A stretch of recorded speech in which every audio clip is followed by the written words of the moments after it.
They start. By Shirashix. Uzumaki Naruto is given a new chance at life after failing it by the most unreliable source. In his new life, he is no longer an Uzumaki, he is lonely, Kurama is not the most talkative, and he still has all his enemies out there that will attack in a few years. He must be ready. Time travel. Adult. Themes. Why in the world is Obito attacking? His ears. The blonde-haired baby's big blue eyes, full of innocence, looked into his scared father's eyes as he was placed into a crib which was situated in the middle of a ceiling bed. The tiny boy could hear the screams of pain, fear and power, all from different places. He could see the bright colors of the night, the moon glowed eerie red, the sky deepest of purples, and the green of the beautiful nature. The boy could see the raw strength now free that he was so accustomed to, from in the dark and dreary womb, light up the sky with scarlet power that would eventually be known as chakra. The chakra was from a ginormous blood-red fox-like monster with 9 tails. Its size could easily be comparable to a mountain if not bigger. His mother was kneeled on the ground, holding off the giant red beast with chakra chains. The beast was stronger than anything the baby had ever felt in his 15 minutes of life, though the beast's power was the same as the chakra he had been familiarized to in the dark colorless black world he was freed from. His mother suddenly lost control of her chains, and the beast used this chance to finally kill the cursed family. Hinata. The big blue eyes of the young man widened in fear as his fiancée was stabbed in the stomach, then expanded even more, as if his heart was tearing into two, as the sword was pulled up with such force that it ripped out of the young woman's shoot, cutting her into two. The man started shaking at the sight, his mind shutting down, yet he could only dream of stopping what he was doing to mourn for her death. If he did, he would soon be following her in a much more painful way. Unfortunately, he did flinch. He looked away from his own fight, even if it was only for less than a second. It sealed his fate. His once-upon-a-time best friend used this distraction to finally take down the blue-eyed young man. Chidori. The man turned back just in time to see the bright glow of blue of the lightning jutsu only millimeters from his golden chest, coming from the hand of his best friend, who was covered in his illusionary blue and red body of Susanoo. Time slowed down for the man. He could hear the chirping of 1,000 birds over the sounds of war, and was glad that at least he wasn't going to die with fighting in his ears, and the copper scent of blood in his own. Chidori would numb it all out with its specific noise and scent.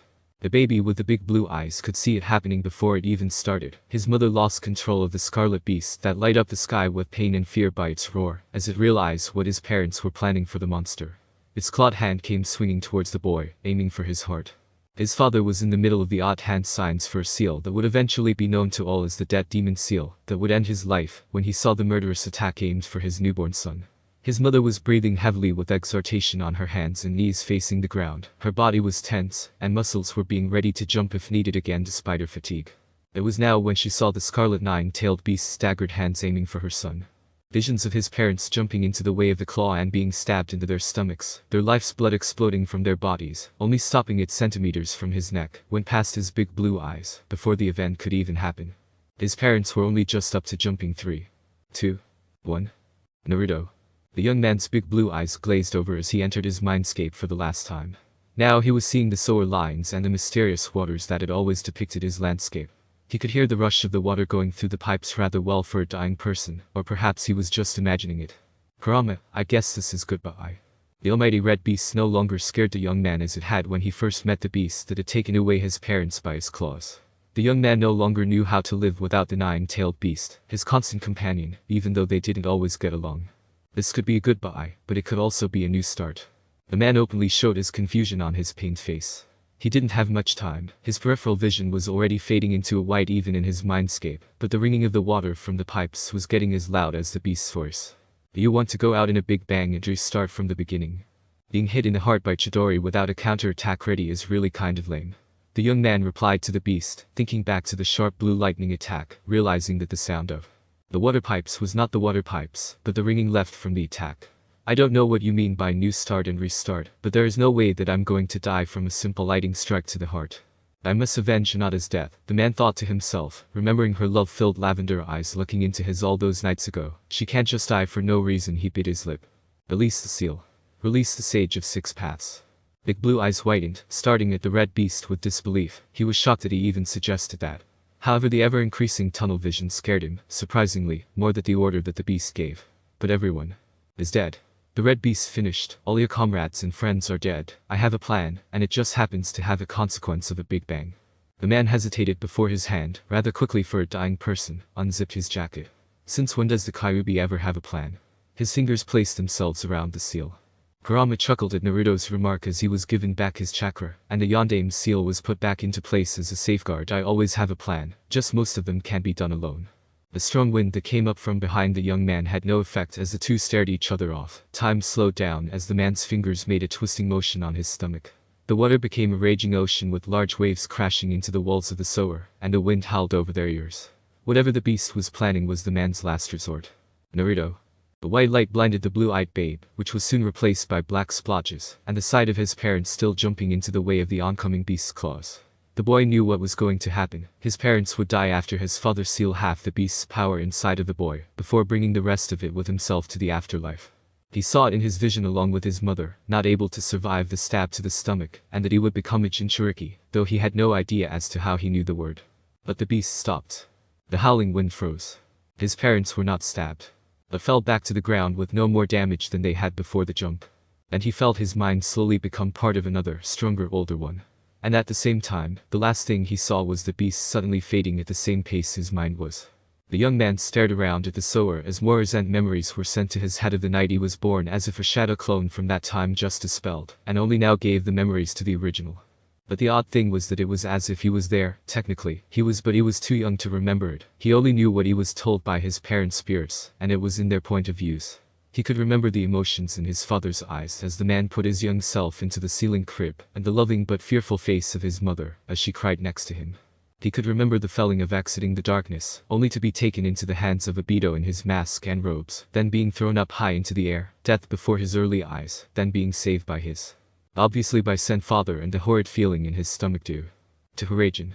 His big blue eyes narrowed in realization. He could see again, and his mindscape was the same as before from what he could see. The sewer's corridors were in the same place, the water pipes on the wall were all the right sizes, and Kurama. He ran down the never-ending tunnels towards where the Yondaime seal was to find the blood-colored beast, now 3 times bigger than normal, laying down with his front legs crossed to make a rest for his head. The beast's eyes were closed. The Yondaime Hokage's seal won't last forever with my new body and extra chakra reserves. What did you do? The man finally found his voice. We merged together with our past selves. The beast didn't even open his eyes. The young man screwed his face up in confusion. What are you talking about? The stronger of the two, ourselves, took over the weaker of the two, our past selves, and became one. The beast explained. My younger self's chakra has been added to my current one, the same with you. The beast started to explain the basics of why he was so much bigger and what had happened. He explained that when the Master Obito had made him attack the village, half his chakra was sealed away with the Shinigami by the 4th Hokage, meaning that he was originally twice as big as the young man was used to. The jutsu took the stronger mentalities, the young man and the smaller beast, and made them take over the weaker the man, when he was younger, and the original mountain-sized beast, but at the same time added the two's chakras together. The younger and older man's chakra were added together to form one man, and the larger and smaller beast's chakra were added together to form one beast. The beast explained that since he was a Biju chakra monster, then his physical body was made out of chakra, therefore his full power plus half his power made him 1.5 times stronger than when he was originally. Meaning he was 3 times stronger than what the man was used to. Naruto, the beast sighed, looking the man right in the eye, hoping not to repeat himself. Look outside. So the young man did, and saw what Elise was expecting.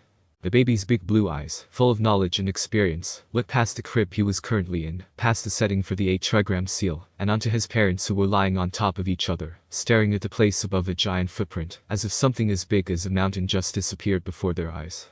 It was only now that the older mind of the baby understood the beast's message and his new memories from when he was born. Oh? By restart, you meant time travel. Time travel. Normal talking thoughts. Naruto talking when everyone else can't understand him. Kyuubi talking in Naruto's mindscape. Kyuubi's talking through Naruto's mind word count. This chapter. 65:38. Total. 86:31. Chapter 2 Time Travel. Oh, restart. The baby Naruto thought to himself inside his 18-year-old mind, as he stared at his still-alive parents, who were doing the same to the place where the 9-tailed fox once stood. Kushina's and Minato's eyes were wide with shock. The Kyuubi just disappeared right before their eyes. Something the size of a mountain, if not bigger, just disappeared. Simply disappeared. Vanished, gone. He can't just disappear. Kushina's panicked remark sounded more like a question as she tried to get up, but the exhaustion too much, so she used the second to have a rest, but her body was tense and ready to try and jump up if needed. My barrier isn't broken. So he couldn't have escaped. Kushina, calm down. Minato pulled the two of them up before scouting the large area inside Kushina's chain barrier. Can you sense him? I can't. If the two new parents had turned around and checked on their newborn son, they would have seen the glowing 8-trigram seal on his once clear stomach just before it faded away underneath his skin.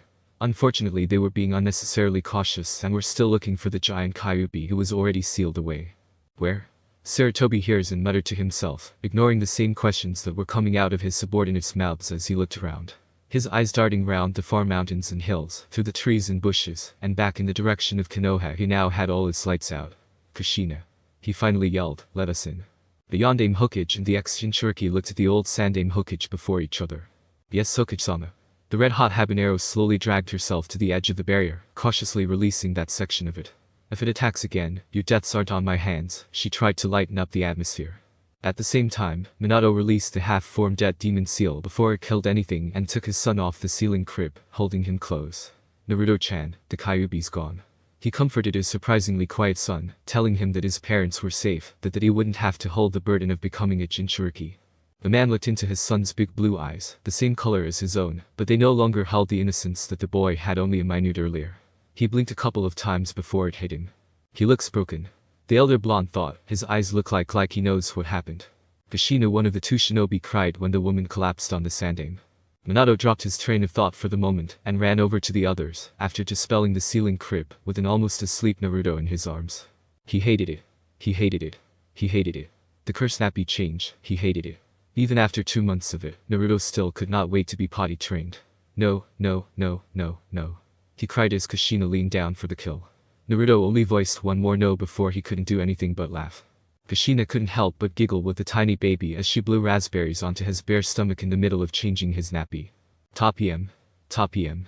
Minato smiled at Naruto's cry of what he assumed to be stop as he was laying on the green and blue change table. Thankfully, in Naruto's case, Kushina finished her assault and completed changing his nappy. "Now," she said as she lifted the blonde-haired baby high, "what should Naru-chan wear today?" The baby inwardly cringed at the enthusiasm in his mother's voice. He loved family life even though Kurama was always laughing at him. But he was not a baby. And why didn't Kushina, as well as the Kyuubi, understand this fact? "I'm a big boy." Naruto cursed at Kurama's inward remark. "I am not thinking like a little kid." "Ooh." The woman cooed as she pulled out a green frog-wide jumpsuit from her son's clothes drawer. "He hasn't worn this one yet." Once the red-haired woman finished dressing her babe, she turned to her husband with a plan in mind. "I will have a better chance at getting out with Naruto at my side. He's finally 2 months old and he hasn't even seen the village you run," she hissed, hiding her message of "It's been 2 months since the attack, and I want to go home." Ever since the attack, the search for the Master Uchiha and the missing Kyuubi was a constant mission for every shinobi in the village's forces, and because of this, the two Hokage had decided to hide the former Jinchuriki out of the village for everybody's protection, until the two enemies were found, or it was safe enough that they wouldn't attack again. However, Kushina was not patient. It was a miracle that the two had managed to keep her in hiding for so long. The woman took her boredom out on entertaining Naruto, teaching him how to talk, walk and go to the loo. However, it was way too early for the baby to even try. So in her spare time, she would ignore Minato or prank the man depending on her mood as revenge. "Kushina-chan, we've talked to Boo." "Minato.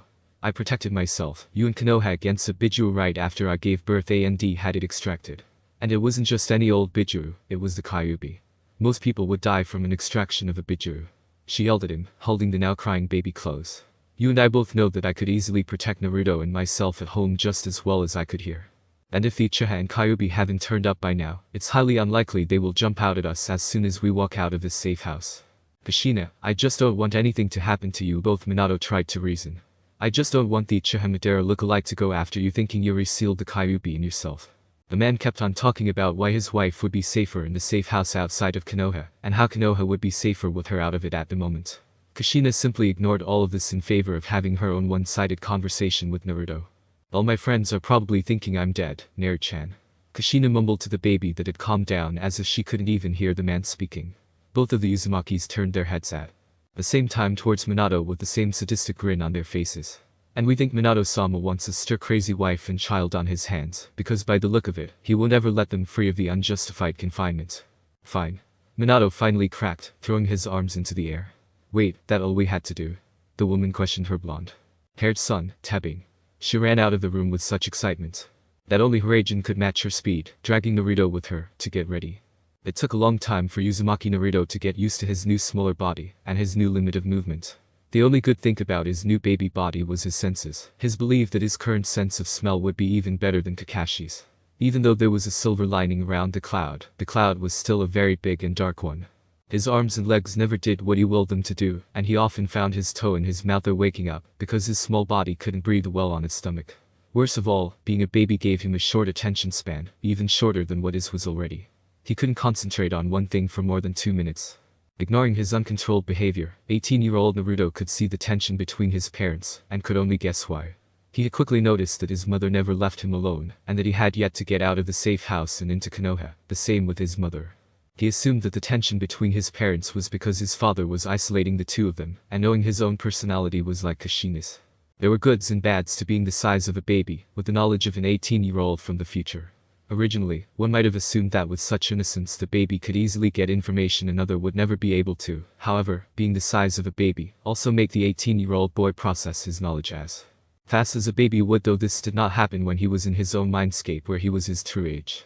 However, when Naruto was not in his mindscape, he could think move arm left and a whole minute later his arm would move to the right, so one could imagine that by the time one thinks listen and remember the conversation one wanted to spy on would be over. It was the opposite with trying to talk. As soon as Naruto thought of something outside his mindscape, it came out of his mouth using an unpracticed tongue with us and rs. It gives the saying can't you think before you talk a clear answer of no. Baby Naruto could see the differences of the greens in the trees and bushes, and the brightness of the flowers almost blinded him. The smells amazed him to no extent. He could not smell his father outside. He was assuming that the man always used Hiragen to get to the house, but he could smell the traces of the Sandaime, his mother and his own from weeks ago, the overpowering sense of the flora and the fauna, as well as their poop as clearly as black and white. And the sounds he could hear so much, the chirps of many different types of birds, the tree swing, the leaves brushing against each other, the animals and the differing step patterns of his parents. It took a far while for the smell of civilization to reach the baby's nose or sound to reach his ears, but when it did, it slapped him in the face hard. The first thing he noticed other than the strength of the smells was the human waste. He suddenly couldn't wait to grow up, and his sense of smell to weaken. I feel sorry for Kakashi-sensei, no wonder he always wears a mask. It probably to block his sense of smell. Other than that, the smell of the different foods was amazing. He could differ each and every smell. As they were getting closer to Konoha, he knew he would have to learn to block certain ones out. Naruto held a wide grin as his parents and he were greeted at the gate of Konoha by Chunin. He laughed at their expressions when they saw their Hokage. His father had been sulking the whole afternoon because of one last revenge prank. The two pranksters played on him right before they left the safe house. Once the family had walked past the entrance, the baby's mouth dropped and his big blue eyes whitened at the colors of the village. Hey, I don't remember Konoha being this bright. The four faces of the Hokages blazed upon the cliff protecting the top side of the village. The scarlet of the Hokage Tower really brought out the truth of the will of fire. The intensity of the green leaves would easily remind one of the strength of the first Hokage, and the caring faces of the villages brought reality into just how much they must have hated the Kyuubi to treat Uzumaki Naruto the way they would have if their Yondaime Hokage died. But that of course didn't happen, so hopefully Namikaze Naruto, even though the Uzumaki inside was still a Jinchuriki, would forever be treated like everyone else. Naru-chan likes it. It's nothing like he's ever seen. This is your new home, Naruto. Kushina yelled, waving her blonde-haired baby around, and pointing to several different colorful places that the baby's eyes couldn't follow. When the redhead stopped, Naruto gave her the look. Yes, that look, that extremely adorable look. So of course she just did it again before cooing him, gaining quite the attention. Thank you, O2-chan. Kushina threw herself Naruto's still in her arm at the quiet Minato, who had been shying away from Aku-san at the time. Firstly we'll pop in to see the Sandaime, and then show Naruto the house. And tomorrow we'll show Naruto the village and show Naruto to everyone else. I can't wait for the go home and simply relax part of that list. Kushina rolled her eyes at the father of her son, trying her best not to laugh at what was written on his no longer plain forehead. Naruto couldn't help but laugh at the faces his father was getting from many of the villagers, as the family walked through the center of town, towards the Hokage Tower. Freedom! He cried, but it came out wrong to everyone else's ears. Once we talk to Chichi, we go home and grow up. Then stop Obito and the Akatsuki and save Sasuke and his clan, and why did Sasuke's clan die anyway? Minato looked accusingly at his son from behind his wife, ignoring the odd looks he was getting from the villagers. What on earth is he talking about, and what on earth has Kushi-chan taught him? He thought after hearing words like "Wu yup, Rubi it will, save Sasuke and Clom die." It's too much like grow up, Obito, something about the name Sasuke and something about someone or something dying. Naruto was giggly by the time the family reached the Hokage Tower, his eyes darting to everything and everyone, subconsciously noticing differences like a pot plant here or painting there to take note of later. Ji, he sang as the doors to the office came into his sights. His hand went to the doorknob to try to open it, but his arm quickly gave up. Kushina laughed at the boy's attempt to open the door, but I haven't taught him that yet. He's going to be a troublesome toddler, she thought before opening the door for the boy in her arms. Hiruzen-san. The set man looked up from his desk full of paperwork towards the intruder, Kushina. His eyes hovered over the curious baby in the woman's arms, and the man with idiot written on his forehead behind the two before going back to the woman. I do not want to know how you got yourself out of this one, Kushina. The woman giggled, thinking back on her prank she made right before they left. It really wasn't her fault though, it was Mina-chan. They left the skin permanent marker out of the bench, she said innocently. Naru-chan and I just happened to find it, and Naru-chan wanted to test it out, so we did. Hiruzen rolled his eyes, not noticing the set pen, hidden in the baby's arms. Suddenly the red-hot habanero disappeared from the old man's sight, and his head was forcibly pulled to face the roof. A small hand with a marker pen appeared in his sight, and the tip of said pen was felt on his forehead before the hand disappeared, and his head was released. Our revenge is complete. The old man spun around in his swivel chair to find Kushina with Naruto sitting up on one of her arms and a skin permanent marker in his small fingers, the boy's hand being guided by the woman's spare one, both of them laughing uncontrollably. What's it say? See you at home, Mina-chan, Gigi. The pranksters both cried before escaping the room, not wanting to get into deep shit. Then again, both the hookages deserved it for isolating the two. Yours is probably worse than mine. Oh really, Mina-chan? Hiruzen's eyebrow rose. Yes, really. Gigi. What's it say? It can't be as bad as yours. It says I'm an nincompoop. What's mine say? I'm an idiot. Aw damn.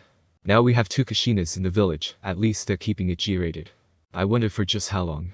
The house was beautiful compared to the orphanage Naruto lived in when he was tiny. It was a two-story building with cream walls, excluding bedroom walls.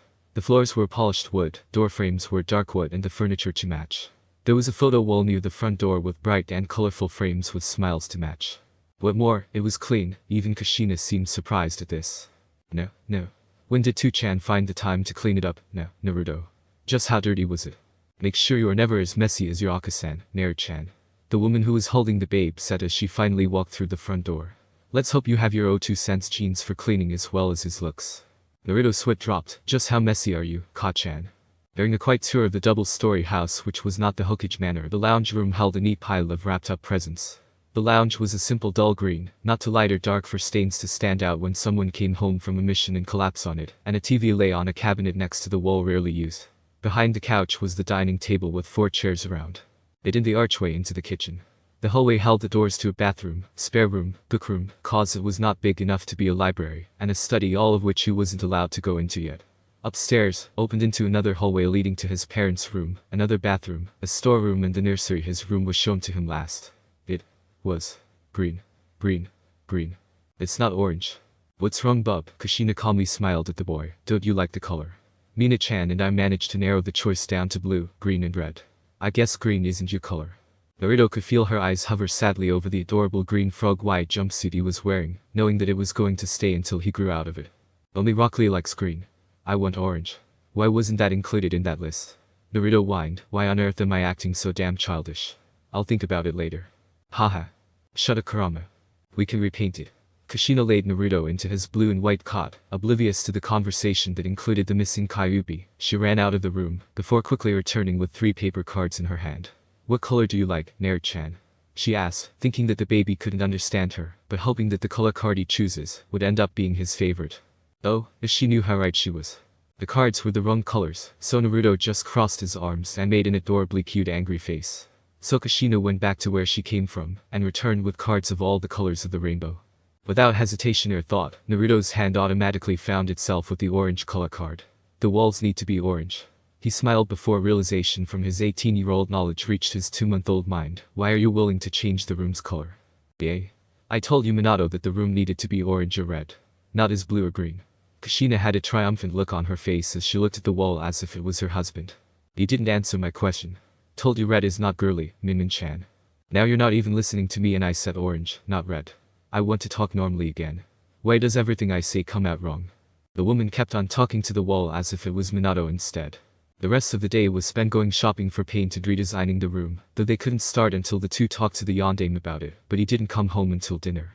Dinner was the usual for the baby milk, but he couldn't help eyeing the food that Kushina had made. It was a feast, hoping for his teeth come up ASAP. At night the baby father snuggled up with him and read a picture book. The book, he'd have to admit, was boring, so instead he listened to the sound of his father's voice, looking up at his face and memorizing all of it. To be truthful, it made the tiny boy really tired, but once he stopped reading he slowly found himself getting his energy back. After the reading session, he was put to bed. It was the first night Naruto slept alone. Usually he would be sleeping in a cot in his parents' room at the safe house since it held no nursery. He hadn't found the time to have a face-to-face talk with Kurama in a while, so now that he did, he took the chance. 2-month-old Namikaze Naruto closed his eyes, slowed his breath and tried to meditate. 18-year-old Uzumaki Naruto opened his eyes only to find himself half submerged in soda water. The once loud sound of the water rushing through the pipes was no longer roaring in his ears like it had been when he had died in the no longer existent future world. Uncrossing his legs, he rose to his feet and stretched. I haven't been in here for so long, Dadabeo. It's so good to be able to move at will again. He said out aloud, slowly making his way towards the giant gate that held the even bigger Kyuubi. I saved Ka-chan and Tu-chan, but now what?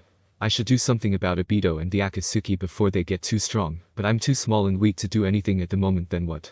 His thoughts suddenly headed towards his past life. Hinata. Please, Hina-chan. Go back. The golden Naruto with orange, toad-like eyes begged his fiancée. The woman had just come down from the Hokage monument safe houses into the crater that only hours earlier held the rebuilt Konoha. All was left in the dip was blood, guts and death. I don't want anything to happen to you. You haven't been feeling well in the past few weeks, so you have to stay off the battlefield until you're better. Naruto couldn't stop talking. Something really bad could happen. He stopped when he felt the young lady's hand on his shoulder. Take a breath, Circa, calm down. I am not sick. She looked into his deep pools of eyes, calming the man down. Really? Believe me. Dadabeo, no. The girl's brilliant smile warmed the young man's cold heart. I have something very important to tell you later.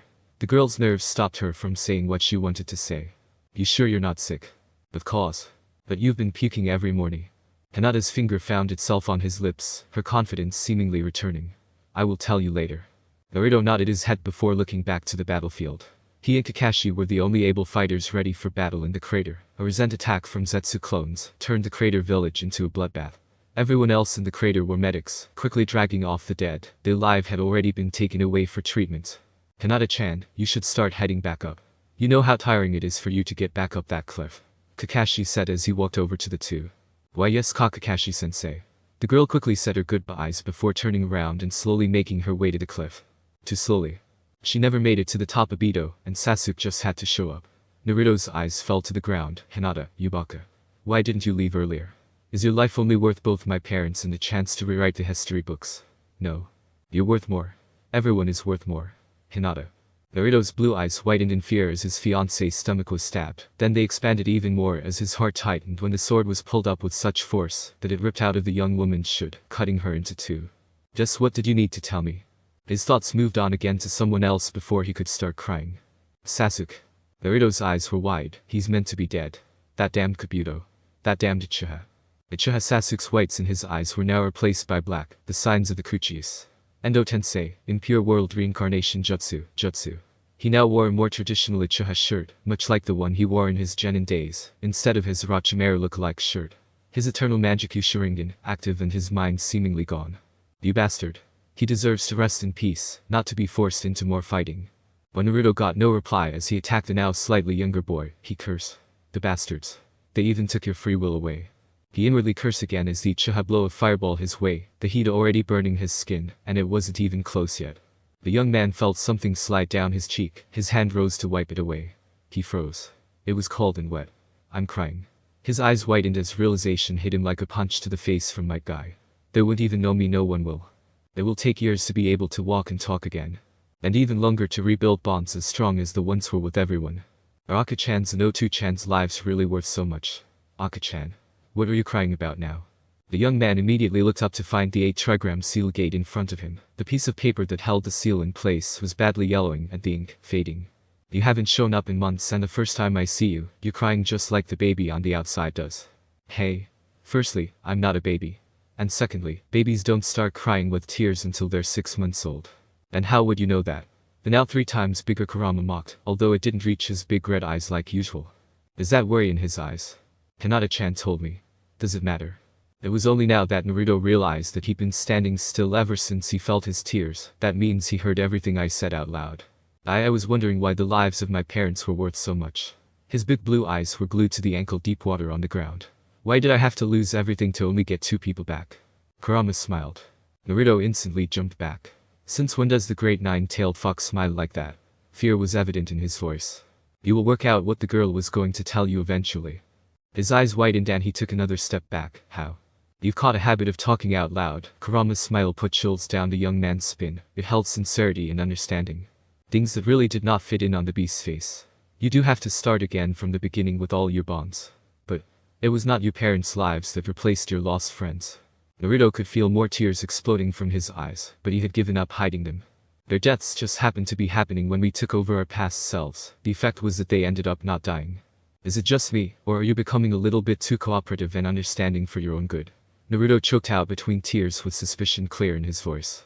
What the beast just said broke his heart. If they took over their younger selves even a second later, he wouldn't have parents, meaning that he would have lost everyone and everything for nothing. Wouldn't you usually just say your parents were still going to die anyway? The reasons are for another time. The odd smile left the gigantic red beast's face as quickly as it came, and his mouth returned to his usual cocky grin. What are you here for? Because you do know that your baby body can't sleep while your mind is in here. I know that, Databeo. He quickly washed his face with the water on the ground. The only signs of his tears were his bloodshot eyes. I was wondering what in the world do we do now? That depends on what you want to do. You've never come to me for help before, so why start now? Naruto rolled his eyes. Because I haven't been in a situation that you were the only capable thing I could talk to before, Databeo. Feel lonely, boy? Everyone feels like that when time travel is involved. Kurama explained, mockingly. What you have to decide now is if you are going to tell anyone who you are, idiot, and if yes, then who are you going to tell? I need to tell everyone. How am I meant to stop Obito without any help? Will everyone believe you? Me, the blonde's eyebrow rose. What are you, my conscience? Very funny, boy. Since you are too stupid to have one, I have to ask the questions you forget to answer. Just answer the question. The young man sat cross-legged on the ground, ignoring the cold water, thinking.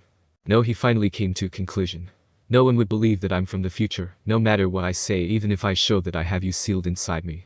And what would happen if you did that? Kurama's patience was fading. I would be treated the same. Naruto looked up, straight into the gigantic beast's red eyes. How do we stop Obito before he gets too strong without any help? What happened the night you were reborn? Kurama pondered. What does everyone else think happened? The young man's eyes fell back to the ground as he yawned, gaining Kurama's attention. You should go, your baby body needs sleep. Think on it later. Fine. The blonde faded out of the sewer, leaving the nine-tailed fox to his own thoughts.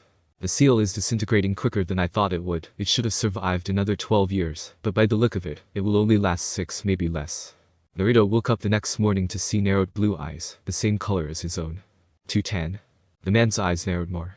Can you understand me?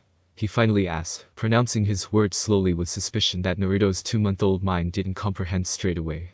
Of course I can, 210. Why are you asking? The elder blonde lifted an eyebrow as he pulled the tiny boy out of the pale blue and white cot and held him out in front of himself. Wink your eye if you can understand what I am saying. Naruto stared to the man, blankly. You expect me to be able to wink? You know, I'm only 2 months old. All winking is this. Minato winked excessively, using a lot of muscles to make the action seem bigger. The baby didn't even try. Are you crazy? I can't even control my arms, let alone my eyes. Minato stared his child straight in the eye for another long moment before pulling the baby close. Sorry for scaring you. Ha. I was meant to be scared. His 18-year-old mind finally reached his baby's mind. Shit. My 210's the hookage. Of course he's bound to notice that I'm smarter than I should be. Shit. Naruto could only curse to himself as his father carried his tiny body downstairs to the kitchen to join his mother for breakfast. A smile graced Namikaze Minato's face as he pushed a loose strand of his wife's hair behind her ear. He watched as her chest rose and fell with her breaths. He rolled over onto his back, pulling the sheet of the bed up to his chin, and stared at the ceiling. I'm bored. The man couldn't sleep. The clock only said 5:30 a.m., and he had half an hour before he had to get up, but he was as restless as all hell. His thoughts fell to his son who was in the next room, firstly thinking of the boy's bored reaction from the reading session last night, but then he entertained himself by listening to his voice. He wondered if the boredom was due to the boring story or not being able to understand it. Then his thoughts went downhill, going to the night that he was born when he looked into the tiny baby's eyes for the second time that night. The first time baby Naruto opened his eyes was when he was placed into the crib situated into the middle of the 8-trigram ceiling bed by his father. The second time Minato saw his open eyes were when he was taken off the ceiling bed, but his eyes were different this time.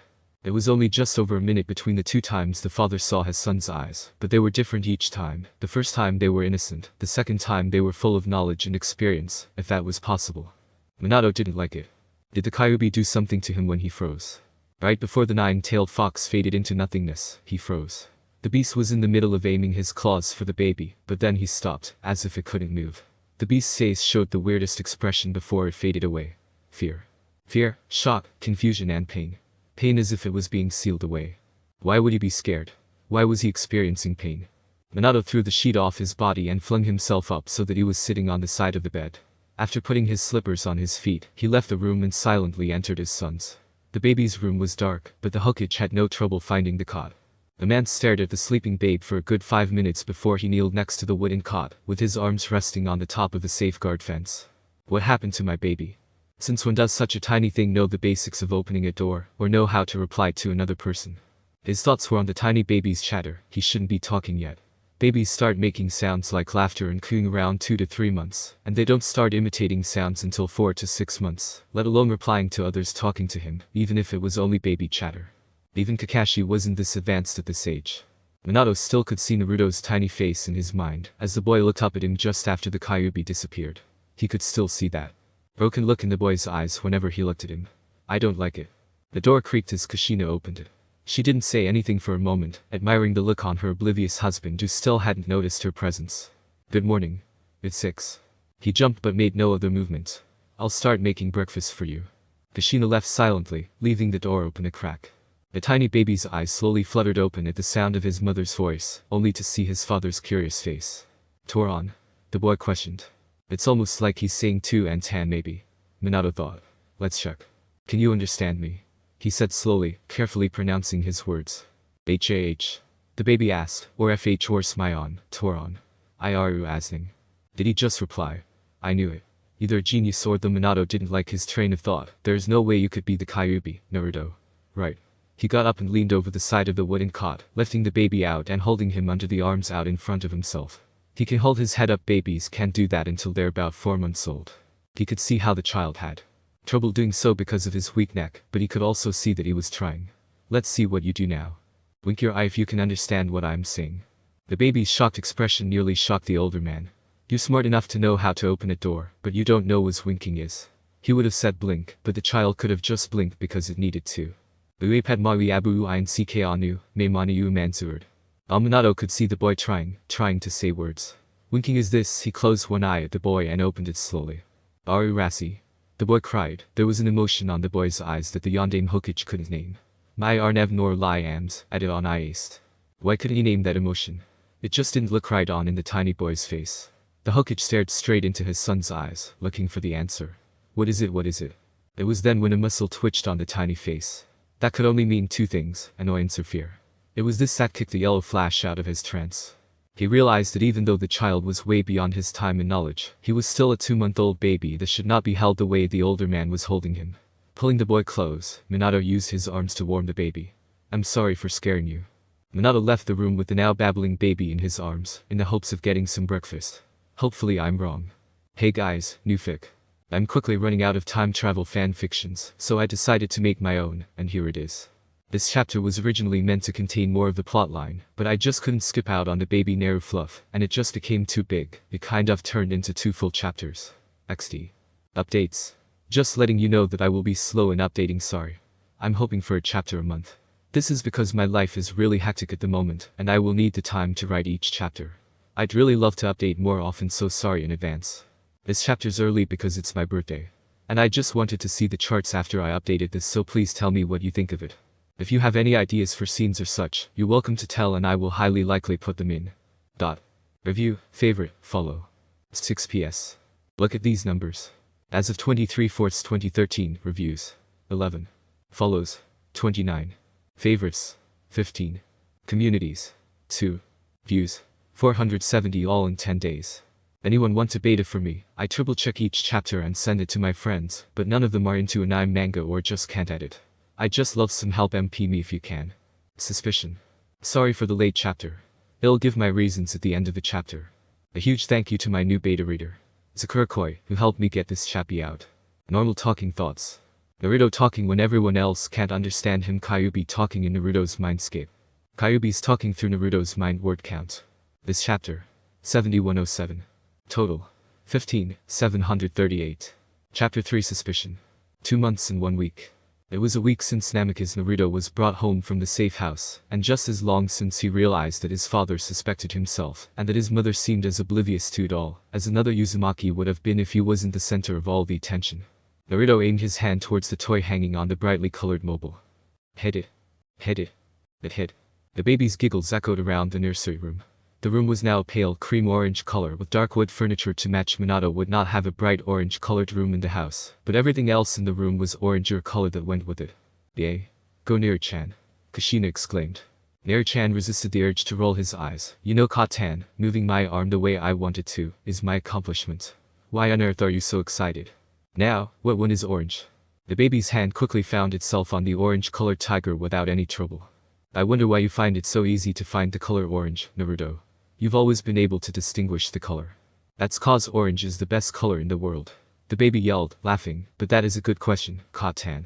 It is so easy to make my arms do what I want them to do when the color orange is involved, but the answer is because orange is awesome. Kushina just giggled at the boy, now the purple one. Naruto's chubby hand reached out towards the purple-colored owl and missed, hitting several of the other toys. He tried again. Purple was always the hardest. For some reason, much like his hand liked and was attracted to the color orange, his hands always had trouble trying to get anything purple.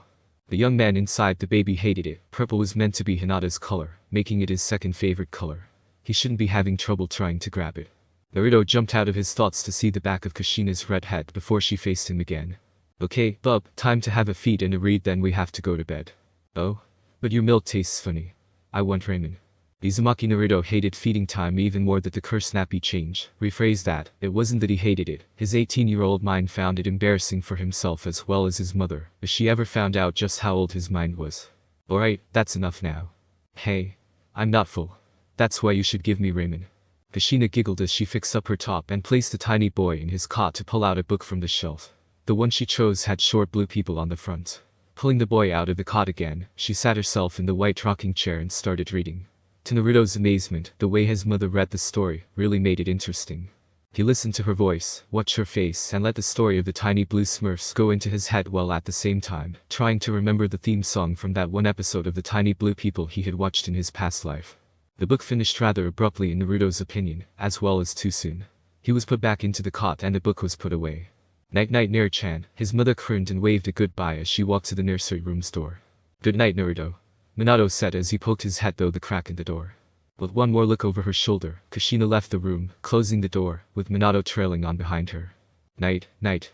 The baby yelled back. Now, what to do? Katan doesn't usually put me to bed this early, and I'm not tired. It's too quiet. La. La la la la la. Uzumaki Naruto is the most awesome Hokage ver Uzumaki Naruto is the orange Hokage Databeo. I'm bored, Databeo. Let's piss off Kurama. Finally deciding in what to do, Naruto wriggled to get comfy, pulled up his sheet, then put his hands together over his chest to meditate. He hadn't really learned how to enter his mindscape while his physical body slept. Waking up in his mindscape in his 18-year-old body, all Naruto could say was I'm a friggin' idiot. Now that is the last thing I ever thought you would admit. Since when do you come here to piss me off? Since never, Databeo. Defended Naruto, turning his head to the side so that he could see the beast in his peripheral vision. He had awoke standing up, leaning on the gate that held his now willing tenant locked in. That's what I thought. The nine-tailed beast maliciously smirked. Very funny, Kurama Cha, and the young man waved his hands about in the air, his head facing forward again away from the beast. Do you want me to decapitate you? Yes please. But that will kill you too, so what's the point of that? I'll just castrate you then. Like hell you're doing that. His hands quickly found themselves covering his privates as he jumped from his leaning position so that he was now completely facing the Kyuubi, a red glow slowly coming into the color of his tanned face. Kurama chuckled, you're picking up childish habits. I'd hate to see you when you're a toddler. Very funny. Naruto replied sarcastically, rolling his eyes as he turned away from the giant gate that separated the two, before leaning back onto it in his original position. Hey, Kurama, when do you think I'll be able to talk? I mean, when do babies start talking? What age? How would I know? I don't know. Naruto backfired, you're just smart so. All I know on this subject is that children at the age of 3 are still using very simple words. 3, that's a long time. Since we apparently have the time to be idiots and talked about baby improvement, Kurama rolled his eyes and raised his head from his arms. Let's start planning what we're going to do. The young man's eyebrow rose and he stopped leaning on the bars of the gate to turn around and face the fox. Plan for what? He asked. Idiot, what are we going to do now? The nine-tailed fox rolled his eyes. He was laying down in the water with his arms crossed making a pillow for his head. I asked you this a week ago. No, you didn't. You just asked what happened the night you were born. What does everyone else think happened? Or something like that. Have you got an answer to that, idiot? Ignoring the idiot part, the blonde started thinking. Whoops, I forgot to think of an answer. The old you disappeared and forced to be resealed into me cause I came back, you came back, and so did the Yondaime seal. That is what happened. Now what does everyone think happened? You disappeared and? I have no idea. No one else has an idea either. So what do humans do when they don't know the truth? When the Kyuubi got no response, he continued, they make up their own conclusions and try to bring truth into them. Okay, so what does all of this do for my plan? Idiot, you can use it to your advantage. Why do you want to help me again? Now that is for a later time, you said that last time. Just grab out a pen and paper and start planning what you want to change and what you want to keep the same. Fine, fine. Pulling out a pen and pocket-sized notepad from who knows where, the blonde-haired young man did just what the gigantic beast told him to. Sitting down, leaning on the bars of the gate, he let his thoughts run wild as the beast became quiet again. Need to stop Obito and save Sasuke. That's what I'm certain on. I don't want Niji to die again, nor have to become a prick, so that I don't have to kick his butt later, so I can't let Hinata get kidnapped on her 3rd birthday, so Niji's dad doesn't have to die. I won't let Hinata die again. He started writing his ideas down in the book, thinking of more as he went. Dance. Stop Itachi from killing the Uchihas in 7½ years. Kill Uchiha Obito ASAP. Don't let Hinata get kidnapped December 27 in 3 years. Don't let Orochimaru get Sasuke in 12 years. Kill Orochimaru ASAP. Kill Kabuto ASAP. Help Gaara ASAP. Kill Danzo ASAP. Etc. Dudes.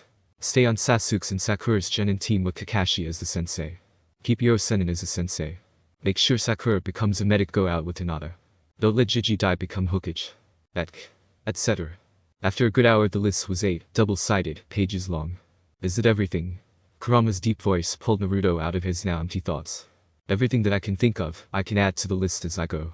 Kurama rolled his eyes at the boy's simple thinking. Do I need to yawn to do anything else? Go to bed, get strong again, and then act on your list. That's all. For now, yes. Night. Naruto's older body quickly faded away from the mindscape as he finally let his younger body fall into sleep. 2 months and 2 weeks.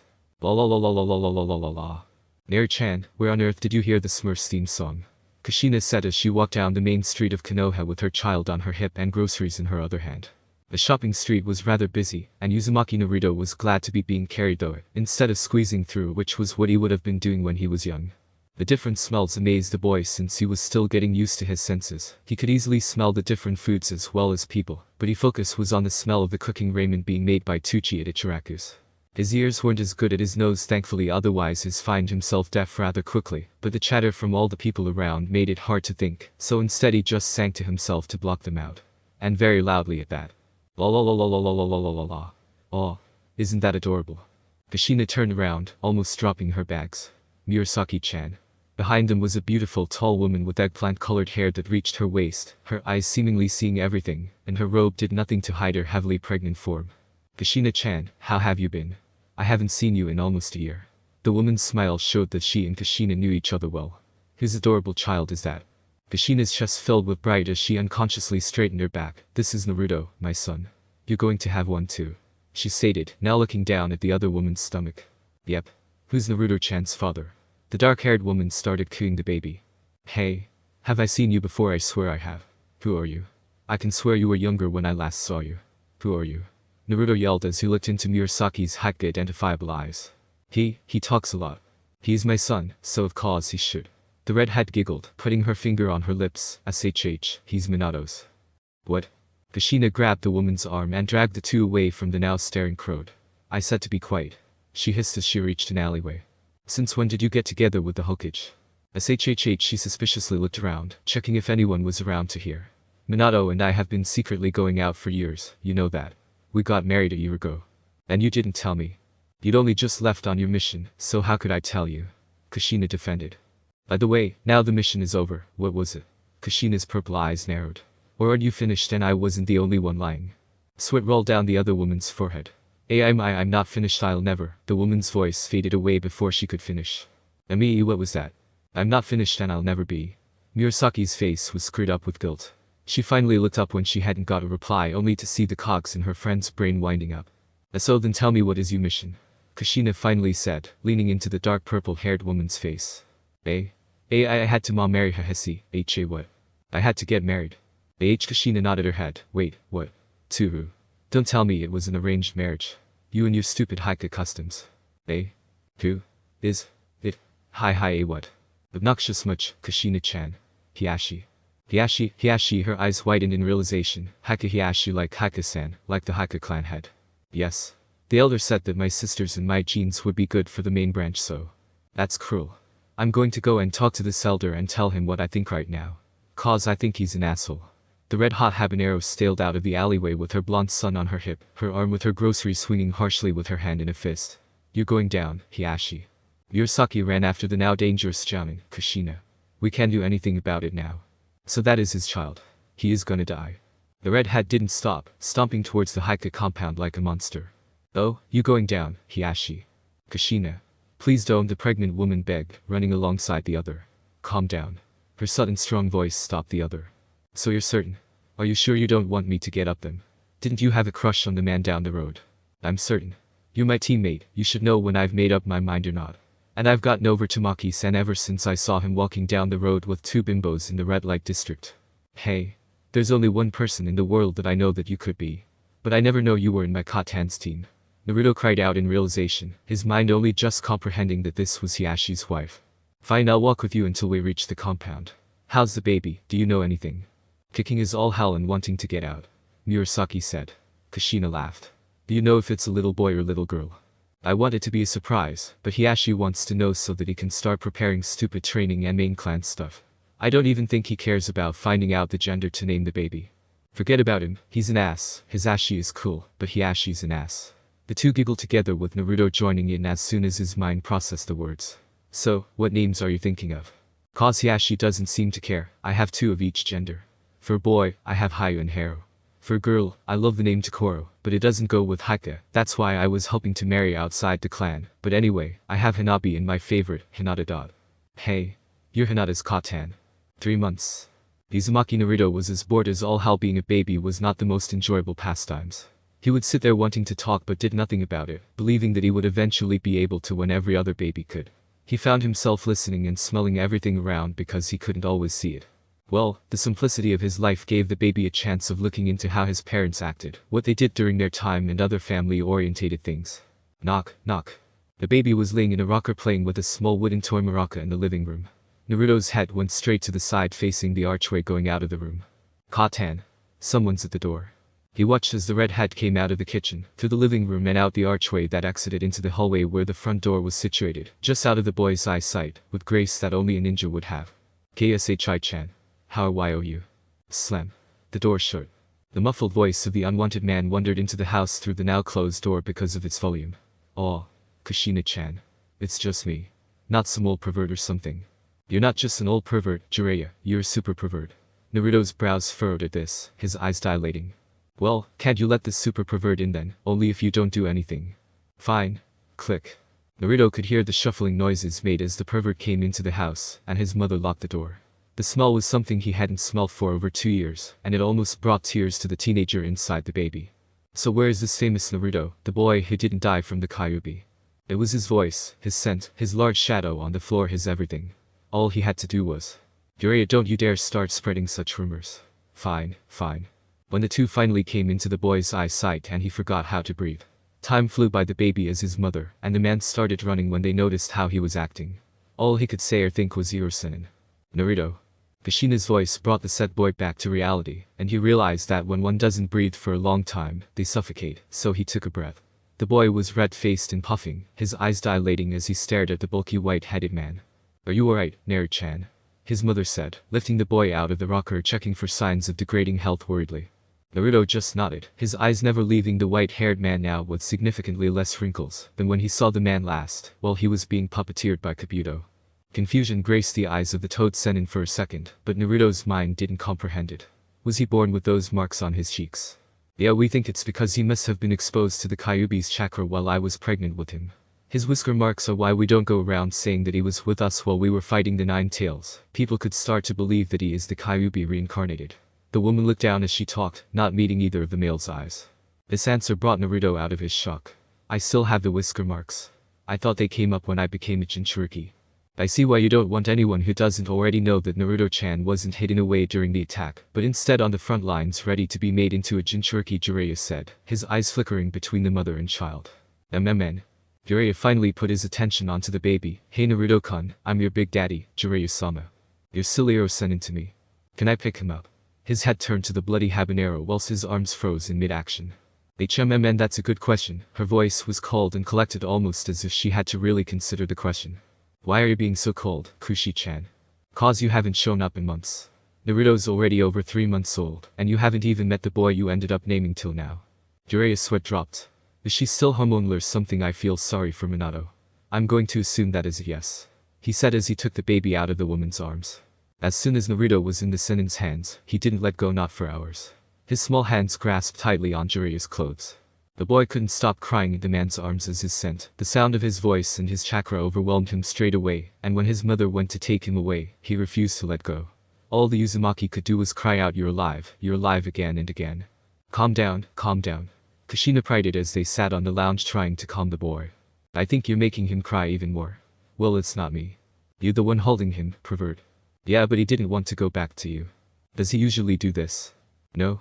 Kushina looked at her hands in her lap, fiddling uncomfortable with them. He's never been very normal compared to all other children I've seen. The questioning look on the man's face as the two sat on the lounge made the woman explain. He started baby talk almost as soon as he opened his eyes. He simply knows how things work by looking at them once, and even tries to make them work himself, he replies. What do you mean by that? He tried to open a doorknob when he was 2 months old. And that was the first time he'd been out of the safe house Minato put us in. The baby's crying had slowly quieted as the Senin started rocking the baby. Both glad to have the silence again. They stayed like that until the blonde-haired baby had fallen asleep, neither bothering to put him to bed in case he woke up again. At 2 months of age. That's impressive. Usually they work that out around 2 to 3 years. The spy master finally said, his voice somewhat quiet. Ha! What? That late? Kushina looked down as her fists tightened, her eyes wide with fear for her baby. They sat in silence again before she continued. I don't want him to be a genius. I want him to be a normal little boy. Click. Both eyes wandered to the hallway as they heard the door unlocking, opening, someone coming in, closing, and then locking again, voices wandering up the hallway. Minato-sensei, I haven't seen you in forever, and the one time I dear. Minato froze, making Kakashi stop behind him. Sensei. Minato, Kakashi-kun. Jiraiya nodded his head as a greeting, hiding his slightly widened eyes as he looked down at the boy in his arms. Jiraiya-sensei. Jiraiya. Are you alright, Kakashi-kun? You look like you've seen a ghost. Jiraiya looked up from the baby in his arms to the young ninja prodigy. Oh, you don't know just how many I've been seeing. Worry graced the faces of all the adults in the room. It's not like I'm seeing things now, so don't worry. The boy gave his not yet signature eye smile, before his eyes wandered to the sleeping baby. The action gaining some surprised glances from the others. Wasn't Kakashi usually brooding about anything and everything, mainly Ibido? The two newcomers sat down on the 2 singular couches in the cream-colored lounge room. So what are you doing here, sensei? Minato finally asked after a moment of silence. Can't I drop in once in a while? He grinned. Minato's eyes lowered to his son. I see Naruto has already got you wrapped around his finger. After a lot of crying. Kushina smiled, sadly. The woman quickly explained what had happened when Jiraiya had arrived early that morning, and that the boy had yet to let go of the man. I can't believe that he'd already worked out how to open a doorknob when he was only 2 months old, though that's genius. Why is it so genius, Jiraiya? He still couldn't open the door, so how does that help? Kakashi questioned, his eyes never left the young Naruto's face. Knowledge is power at his age, the white-haired man explained. At this age they don't have the muscles to physically do anything, but their ability to learn is massive. Babies, toddlers and children can learn a whole language within 4 to 6 years. You may not have been very strong when you were 6, but you already had the mind and abilities of a 12-year-old genin. Knowledge is much more than power at such a young age. Minato noticed how the young Jounin's eyes glazed over as he thought about something unbeckoned to the others. Naruto started squirming in the Senin's arms, waking up. The glazed look in Kakashi's eyes disappeared as the baby's eyes roamed around the room, widening as they meet both Kakashi's and Jiraiya's. So it wasn't a dream, but Kakashi wasn't here before. Hey, what's everyone doing here? Naruto watched as Jiraiya's blows creased as the man looked him in the eye. What's going on? Do I have something on my face?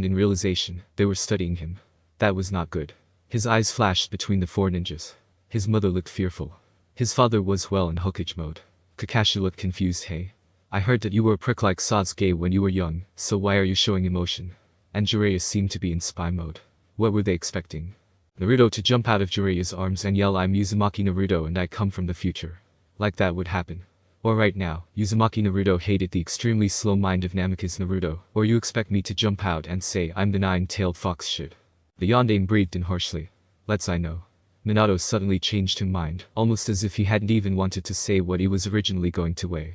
His eyes flashed between Kakashi and Jiraiya. You two should stay over for dinner, so we can talk. His voice faded to a whisper on the last word. Everyone agreed. Dinner was quick and quiet. Uncomfortably quiet to the baby, as during the time, both Kakashi's and Jiraiya's eyes kept glazing in and out of focus, as if they were remembering something or having a deep internal debate. It scared Naruto to his core, and he didn't like the feeling one bit. Oh, how he wished to grow up. Hey, the bloody habanero's voice made the boy jump out of his skin. I'll go put Naru-chan to bed, then we can talk. Naruto's white eyes wavered between each of the ninjas before he was taken away by his ninja mother who had it upstairs. So this is what it's like to be in a family of ninja. Life at the civilian orphanage wasn't as tense as this. 4 months. Naruto stared at his babysitter for the day before turning back and glaring at his parents. They were currently in the Hokage's office and he was being handed over to the Sandaime for the day. Oh. The joys of having a Hokage as a father-free babysitter. But that wasn't the reason why the boy was mad. From what Naruto had seen and didn't really expect was that when there were two Hokages alive, they both held the position and shared the workload. He had originally grown up in a time where there was only ever one Hokage at a time, Jiji, Tsunade, and when he became the Hokage, Tsunade just pushed all her work onto him and retired, saying that only one Hokage was needed at a time, and she would come in if he needed help on anything other than paperwork. Apparently she lied. Once a Hokage, forever a Hokage until you did something like Danzo, the never-announced Rokudaime Hokage before he'd been killed, had done. The truth that Tsunade hid, knowing that he didn't know any better, was that she was meant to help do all the work. One would be doing a mission or their own thing while the other would be in the office. In other words, while one Aka, his father, was out doing who knows what, the other, the Sandaime, who was in the office, had to do the paperwork, and in this case, be the babysitter. Naruto was finally starting to understand a little bit of what it must have been like for Konohamaru to be the grandson or son in his own case of a cage. He wondered if it was anything like this for Gaara and his siblings. Then again, Naruto couldn't name a time when there were two Kazukages alive at the same time. Other than the Force Shinobi War, dead people coming back to life doesn't really count, even if they are in their right mind. Thank you, Hiruzen 2-chan. The red had chirped, giving the old Hokage a hug, half squishing the boy in the old man's arms. Yes, Kushina. I wish you too, luck on your mission. Hiruzen said, quickly returning the hug before the habanero came out. Don't be so formal. It's only to get out of town. I'm going stir crazy being stuck on maternity leave for so long. She excitedly pulled herself out of the Sandaime's brace to wave her arms about to show just how close she was on the brinks of insanity, though most would debate that she had crossed that line years ago. And this one, she pointed an accusing finger at her husband, wouldn't let me go alone. I'm not that useless without the Kyuubi. She whined ever so casually, putting her attention onto the blonde Hokage, forgetting that she had originally been talking to the older one in the room. I did live 8 years of my life without it. But you've lived almost 20 with it. Minato finally decided to butt into Kushina's raid. Come on. The blonde man gave a quick kiss to his son and a goodbye, before dragging his talkative wife out of his office. Naruto stared wide-eyed as the door shut. Since when was Kurama mentioned so damn casually? How am I meant to know? I don't know. Now, Naruto-kun, Jiji said as he put his figure into arm's reach, Naruto grabbing it. What are we going to do with you? I have Genin. Teams coming in soon to get their missions, so until then there's not much to do other than paperwork or the rocker in the corner. So, what's your choice, help with the Jiji's work or the toys? If Naruto had control of his eyes, he would have rolled them rhetorical question, and a stupid one at that. I've been Hokage before, Jiji. There's no way in the world that I am doing another bit of paperwork by choice. It took a long hour before the first Genin team decided to show their face, and by that time, Naruto was bored singing along with the Smurf theme song. Really isn't that entertaining as it sounds. From the corner of his eye, Naruto saw Hiruzen look at the clock before starting to neaten the piles on his desk. Come on, Naruto. We need to get to the mission desk in the next room to give all the genin teams a ninja mission, he said enthusiastically, picking the baby up in one arm and using the other to carry the rocker. The next room was the same room that Naruto could remember getting his missions from before the Sandaime died. It was the same room that he had first met Konohamaru, and the room where his first wayward mission was assigned to his team, the mission to Wave. Hohokage-sama. Who's the baby? A chunin asked as said man put the rocker down and placed the baby in it. I'm babysitting for a friend. This is Naruto. The chunin just nodded as Hiruzen sat down at the long desk, skimming over the paperwork that was on it. Naruto sat silently in the rocker for a good minute before he got bored of the silence, and decided to fill it with something. The orange Hokage is the best. Lolala. But the orange Hokage hates being bored. Lolala. The orange Hokage is the strongest ninja ever. Lolala. It was now that the first genin team decided to show their faces. And if the man doesn't give me that C rank he promised I am gonna. A boy's voice came into the room from the hallway before a thwack, and a loud ouch was heard. Stop complaining. We're getting what we're getting. The girl's voice said just as the genin team walked into the room. Naruto could help but laugh at their bickering. It was so much like his own genin teams when he wanted that C rank. The baby's gurgle didn't escape the eyes of the team, Hokage-sama. The jounin said as he saw the baby just behind the man. He easily made the obvious connection of the boy to the yondaime. Who's? The ba Naruto said, gaining the attention of the genin. Hey. Did yondaime-sama turn into a baby? Now that got everyone's attention. Just what you'd expect from the Inuzuka. One of the chunin complained, but his eyes didn't hide his curiosity. The boy did look like a replica of their beloved yondaime, and since the Kyuubi attack, sightings of the man had incredibly decreased. Naruto just giggled even more. Yeah. I'm Hokage-sama, the orange Hokage. Now that brought silence to the room. Maybe one of the words he said came out right. No?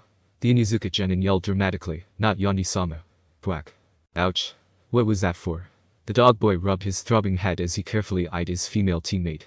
Naruto could see the debate happening in Jiji's head. To tell or not to tell, that was the question. So, out of boredom, he decided to answer it for his Jiji. Minato 2-tan. Minato 2-tan. At noticing the confused looks, Hiruzen sighed dramatically. This is Naruto. The now even more confused looks urged him to continue. Minato is going to kill me, he thought. And he is the Yondaime Hokage's son. == 5 months. He grinned. He grinned whiter.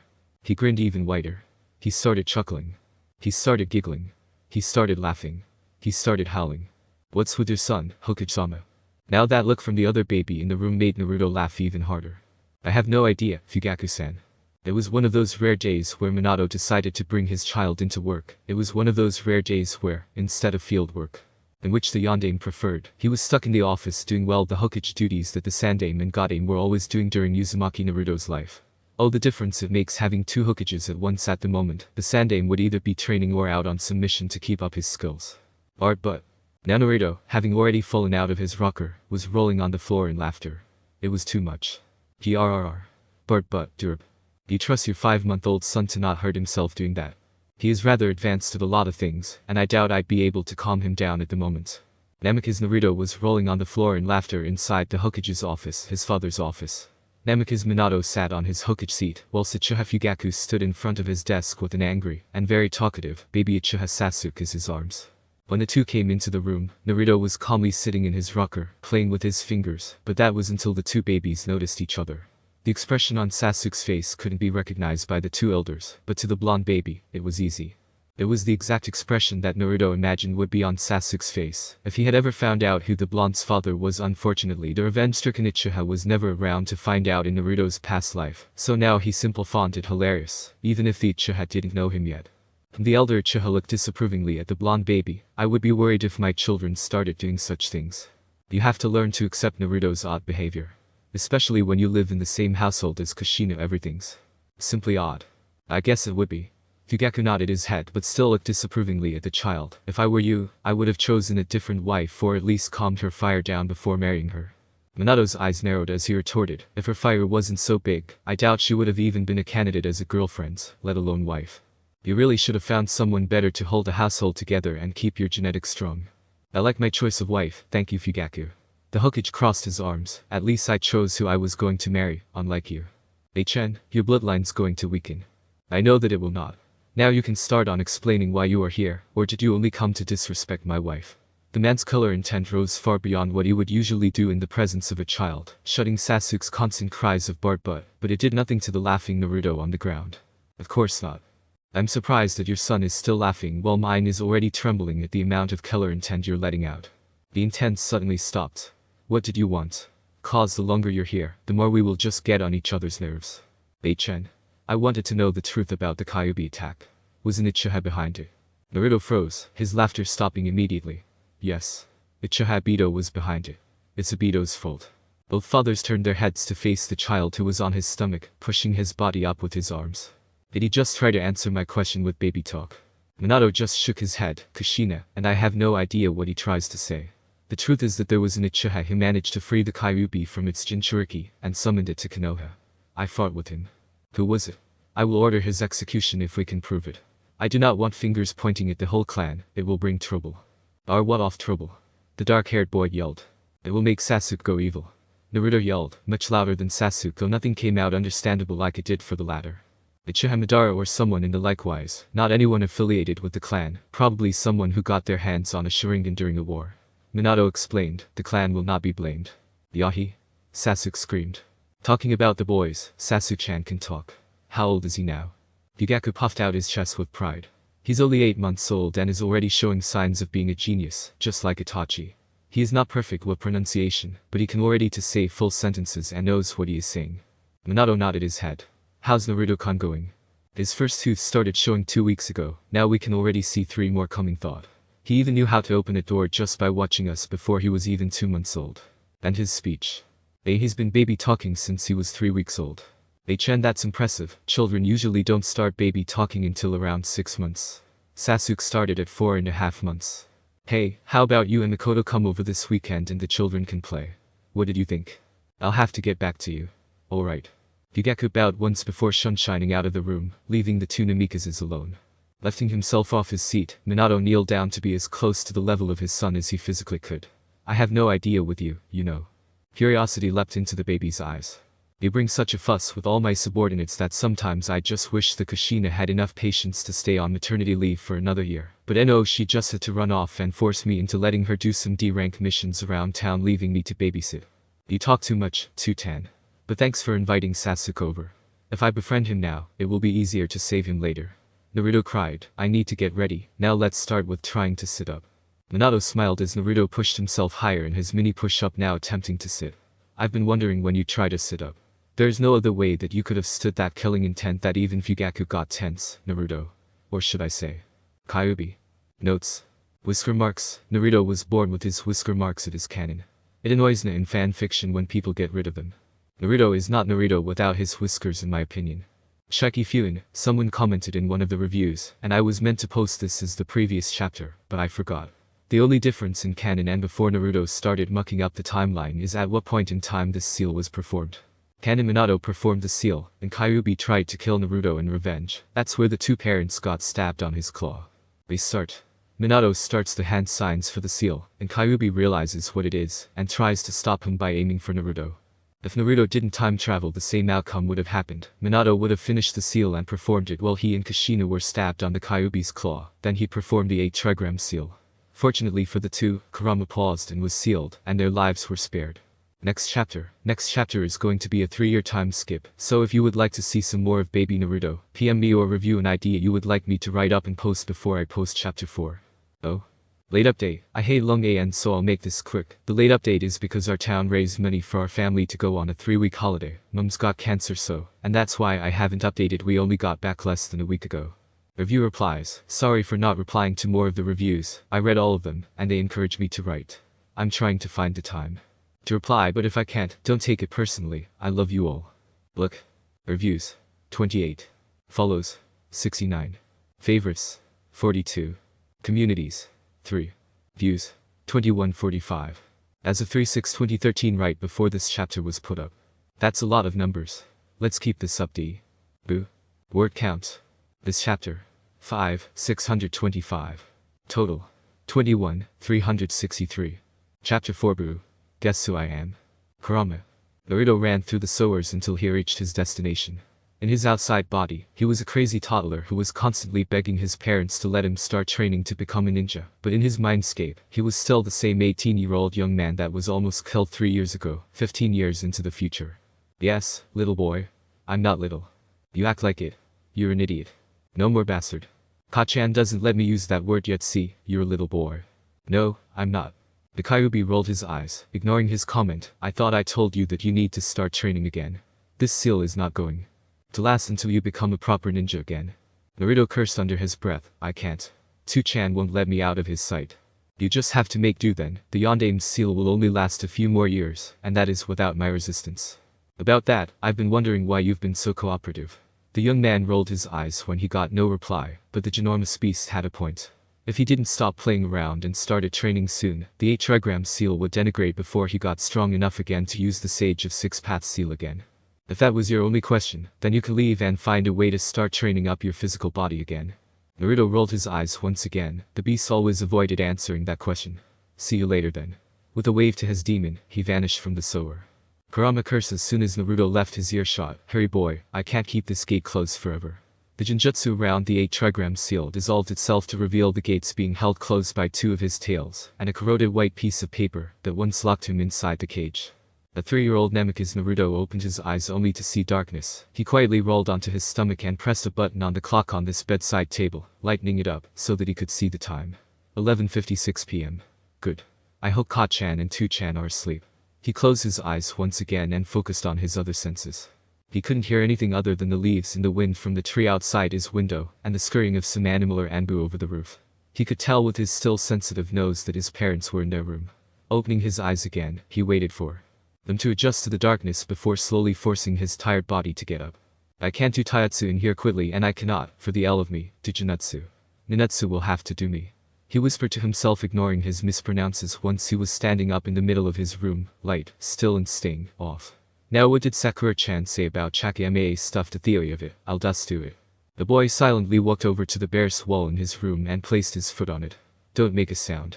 Concentrating, he put his chakra into his feet before lifting his other foot off the ground, slowly making his way up the wall. It's not as easy as it used to be. He whined, slowly walking over to the wall next to his bed. Now if I fall, I won't make too much noise too much. Now see just how long you can hold yourself there. I want you to be able to do this asleep within the next week. The toddler rolled his eyes. Fine, fine. If this is all I can do without making 2chan any more suspicious, then I will perfect it. At just one of the playgrounds in Konoha, and currently the busiest, a small blonde-haired boy stood at the corner. The playground was full of brightly colored play equipment and a lot of cheerful young children, running up and down, left and right along the play equipment.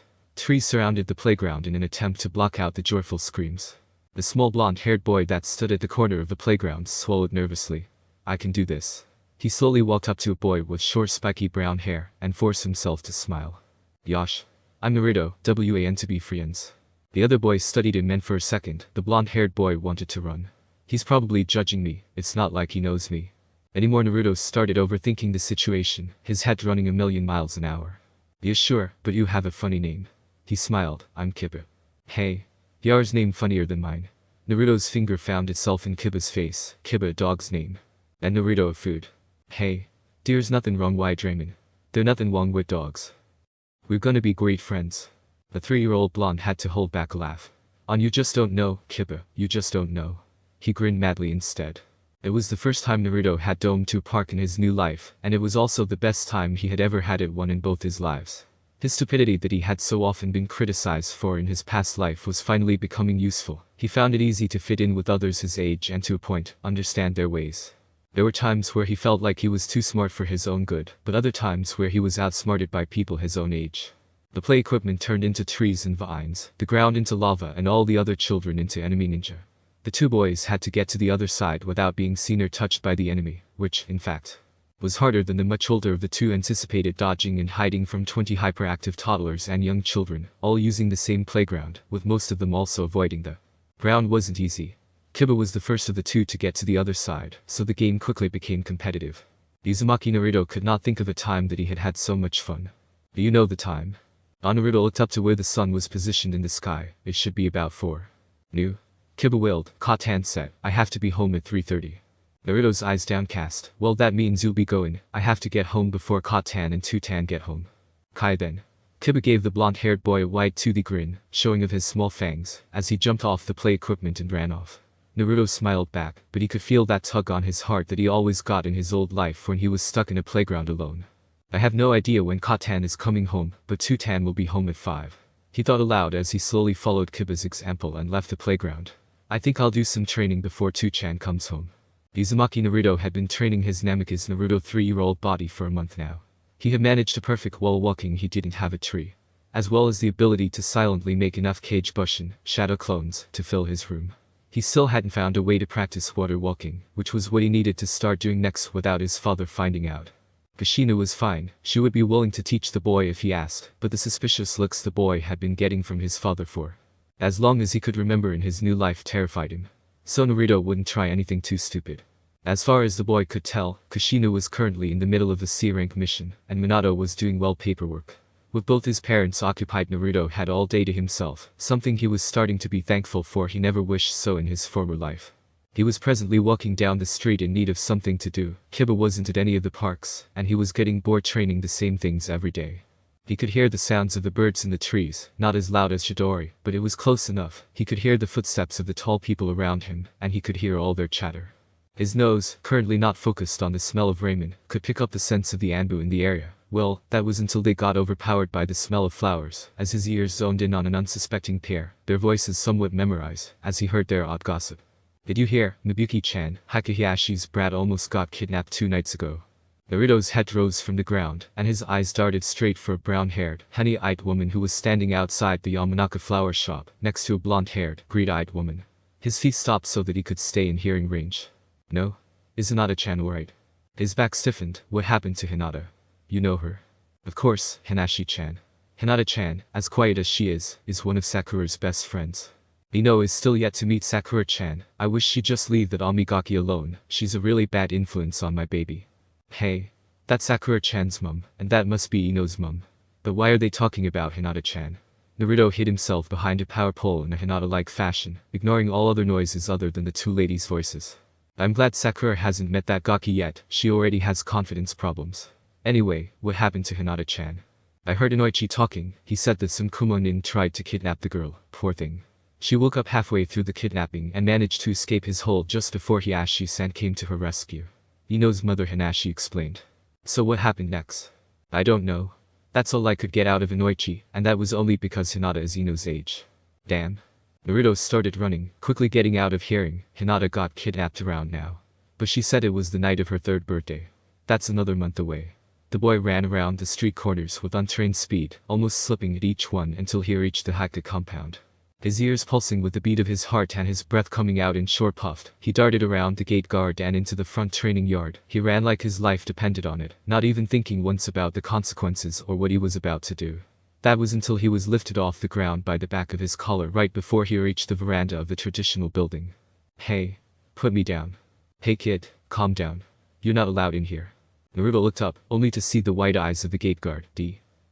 Security's been up at since the kidnapping. I'm here to see Hinata-chan. Is she alright? Kid, you need an appointment. You can't just race in. You're the Hokage's kid. Yeah. Now add me down to see Hinata-chan. He stopped struggling and crossed his arms. No can do, boy. The man turned around and started walking back to the entrance to the compound with a once again struggling blue-eyed boy. Naruto-kun. Said boy stopped struggling. I recognize that voice. It's not the same but. Hinata-sama, you know this boy. The young girl nodded her head, long dark hair bobbing up and down with the action. Yes, I do. Can you please let him down? I asked him to come. She said with much more confidence than what Naruto remembered her having as a child. Once the boy was placed firmly back onto the ground, giving an innocent look towards the gate guard, he curiously followed the young Hyuga into the house. Neither of the two talked as they walked down the wooden halls, Hinata leading the way since Naruto had never been inside the walls. The paper and wood walls did nothing to stop the echo of their feet on the floor, and it was as easy to hear everyone else's. Naruto's palms were sweating when the girl finally stopped at a door, pushing it open only to see the outside. She led him to another building, this time more solid than rice paper walls. By the time they finally entered a room, the boy was sweating all over. Why does she say she knew me? Why does she seem to trust me? We haven't met in this world. So why? His older mind screamed at him. The room they stopped in had a cream-carpeted floor, lavender-colored walls, and a simple built-in wardrobe with white doors on one side of the room. The queen bed was made out of dark-colored wood, and the side tables made to match. The brightest thing in the room and probably the house was the bed cover. It was white with bright purple frangipanists with the golden yellow-orange in the center. Naruto's first thought was that the room was not a child's room. It could be a tidy teenager's room or a young adult's room, but certainly it was not a 3-year-old's room. Hinata closed the door and quickly put some chakra into a privacy seal that Naruto recognized to be designed to stop the Byakugan sight into the room, and a second one which eliminated noise, stopping the perverted Byakugan from looking into the room, or the perverted owners with the Byakugan from hearing any more adult activities. But of course the young Hinata wouldn't know its true reasons yet. Your name is Naruto now. The boy nervously nodded his head, his eyes on the ground, and his head running through every reason why the girl would be doing this, but none of them would fit. Hinata bit her lip. Why she took a breath before trying again. You seem to know me, so can you answer one question about me before we do anything else? So the girl hadn't lost her stutter. Then again, the boy didn't know when or how it came up other than confidence, so he couldn't stop it anyway. Yeah, me what you wanted to ask. Her lavender eyes suddenly filled with confusion, her thoughts impossible for the young man inside to decipher. He could never remember her being so enigmatic. Do you know my birthday? Her eyes downcast and her head was now facing the floor as if she regretted asking the question, scared for the answer. Yeah, 'tis December the 27th. Why? Everyone should know that if they know you, unless they're idiots and don't remember the heir to the Hyuga clan's birthday. No. It didn't come out right. Why can't I speak properly? I hope she could understand me. Her eyes dilated at the number 27. When he stopped talking, she was now staring at him like he was a god, her savior, or something like that. But that couldn't be possible, right? She didn't talk for a whole minute and when she did, it was rushed and excited. Naruto had no clue as to why. Tell me what happened to the Kyuubi. Say what happened to the Yondaime when it was sealed. What? Is her real last name? Her mouth moved quickly, her words blending together, her mind obviously running miles ahead on his. Naruto's eyes whitened after a moment, realizing what she had asked. Instead on answering her, he opted for looking around the room, his thoughts going back to what he was thinking about earlier. It wasn't a room for a 3-year-old, it was a room for a young adult, a young lady, an 18-year-old Hyuga Hinata. What happened on your 3rd birthday? He finally said. In the same fashion as the girl. They stared each other down before simultaneously answering the questions. Kyuubi sealed. Yondaime died. Uzumaki. Kumo, Cloud, made an alliance, Niji got sealed and I got kidnapped. The two stared each other down again. Naruto's infamous grin appeared on his face just before Hinata's arms found themselves around his neck. It quickly disappeared when he heard sobs and her body jerked in a hiccup. Hinata. I was so lonely. I didn't know what to do. And the darkness. I was in it forever. He could feel her tears staining his shirt, but the boy couldn't care about it as she hugged him tighter. Please don't leave me. Please don't go. Her voice faded to a whisper at the end. Naruto's smile quickly returned, tears in his eyes, as he realized that he was no longer alone in this cursed world, where no one knew him. His arms pulled her tighter as her knees buckled, pulling them to the ground. I'm not leaving, I'm never going, you're safe with me. Equals 3 equals 3 equals 3 equals 3 equals 3 equals 3 equals. Naruto had stayed in the Hyuga compound until 6, rushing home when he had found out the time. The two had simply stayed on the ground holding each other, as if their lives depended on it for hours. When they started talking, Hinata told him that after she was stabbed in the stomach by the Kuchis, Ito Tensei, in pure world reincarnation jutsu, affected Haiden, she hadn't immediately died. Haiden's way of killing was with torture, using the Jashin's sacrificial way. He was never taught how to kill quickly. She explained that after Sasuke stabbed him with his Chidori, he had exploded. She said it wasn't like all his other transformations with the Kyuubi, he had exploded like a volcano. The smoke, red, was the nine-tailed fox's chakra, the lava was dark purple fire. The fire came out with a mind of its own, burning everyone it touched. She said that she was the second person it touched, so she couldn't say anything else. She described the feeling of the flames, still clearly in her mind. It didn't burn like she thought it would. It only did so for a second, before it made her destroyed stomach go queasy and white overtake her dark vision. It felt like her body had been pulled apart and put back together, and when she got back her vision, all she could see was black. For months on end, it was just black, small and claustrophobic. She tried to kick and punch, to roll over, to scream, but she had trouble with all of this. But that was until she was born. When the girl had got to this part, Naruto interrupted, finally asking about the kidnapping he'd heard about from Ino's and Sakura's mums. Hinata explained it in full. The Kumo, Cloud, Nin had snuck into the house with utmost care, silently taking herself out of the window, but what he hadn't been expecting was that she had been away the whole time waiting for the right time to make her move. Much like in the original timeline, Hiashi had come to her rescue just after she had got out of his hold, killing him. She elucidated that the main difference this time round was that it wasn't on the girl's 3rd birthday, and there had been no fake alliance that would make Konoha give up the body of his Ashi. Niji's father hadn't died over this. The only thing Naruto could say was, so will Niji still become a prick or what? So will things still happen the same, or will there be slight light different cause where you ran out of future?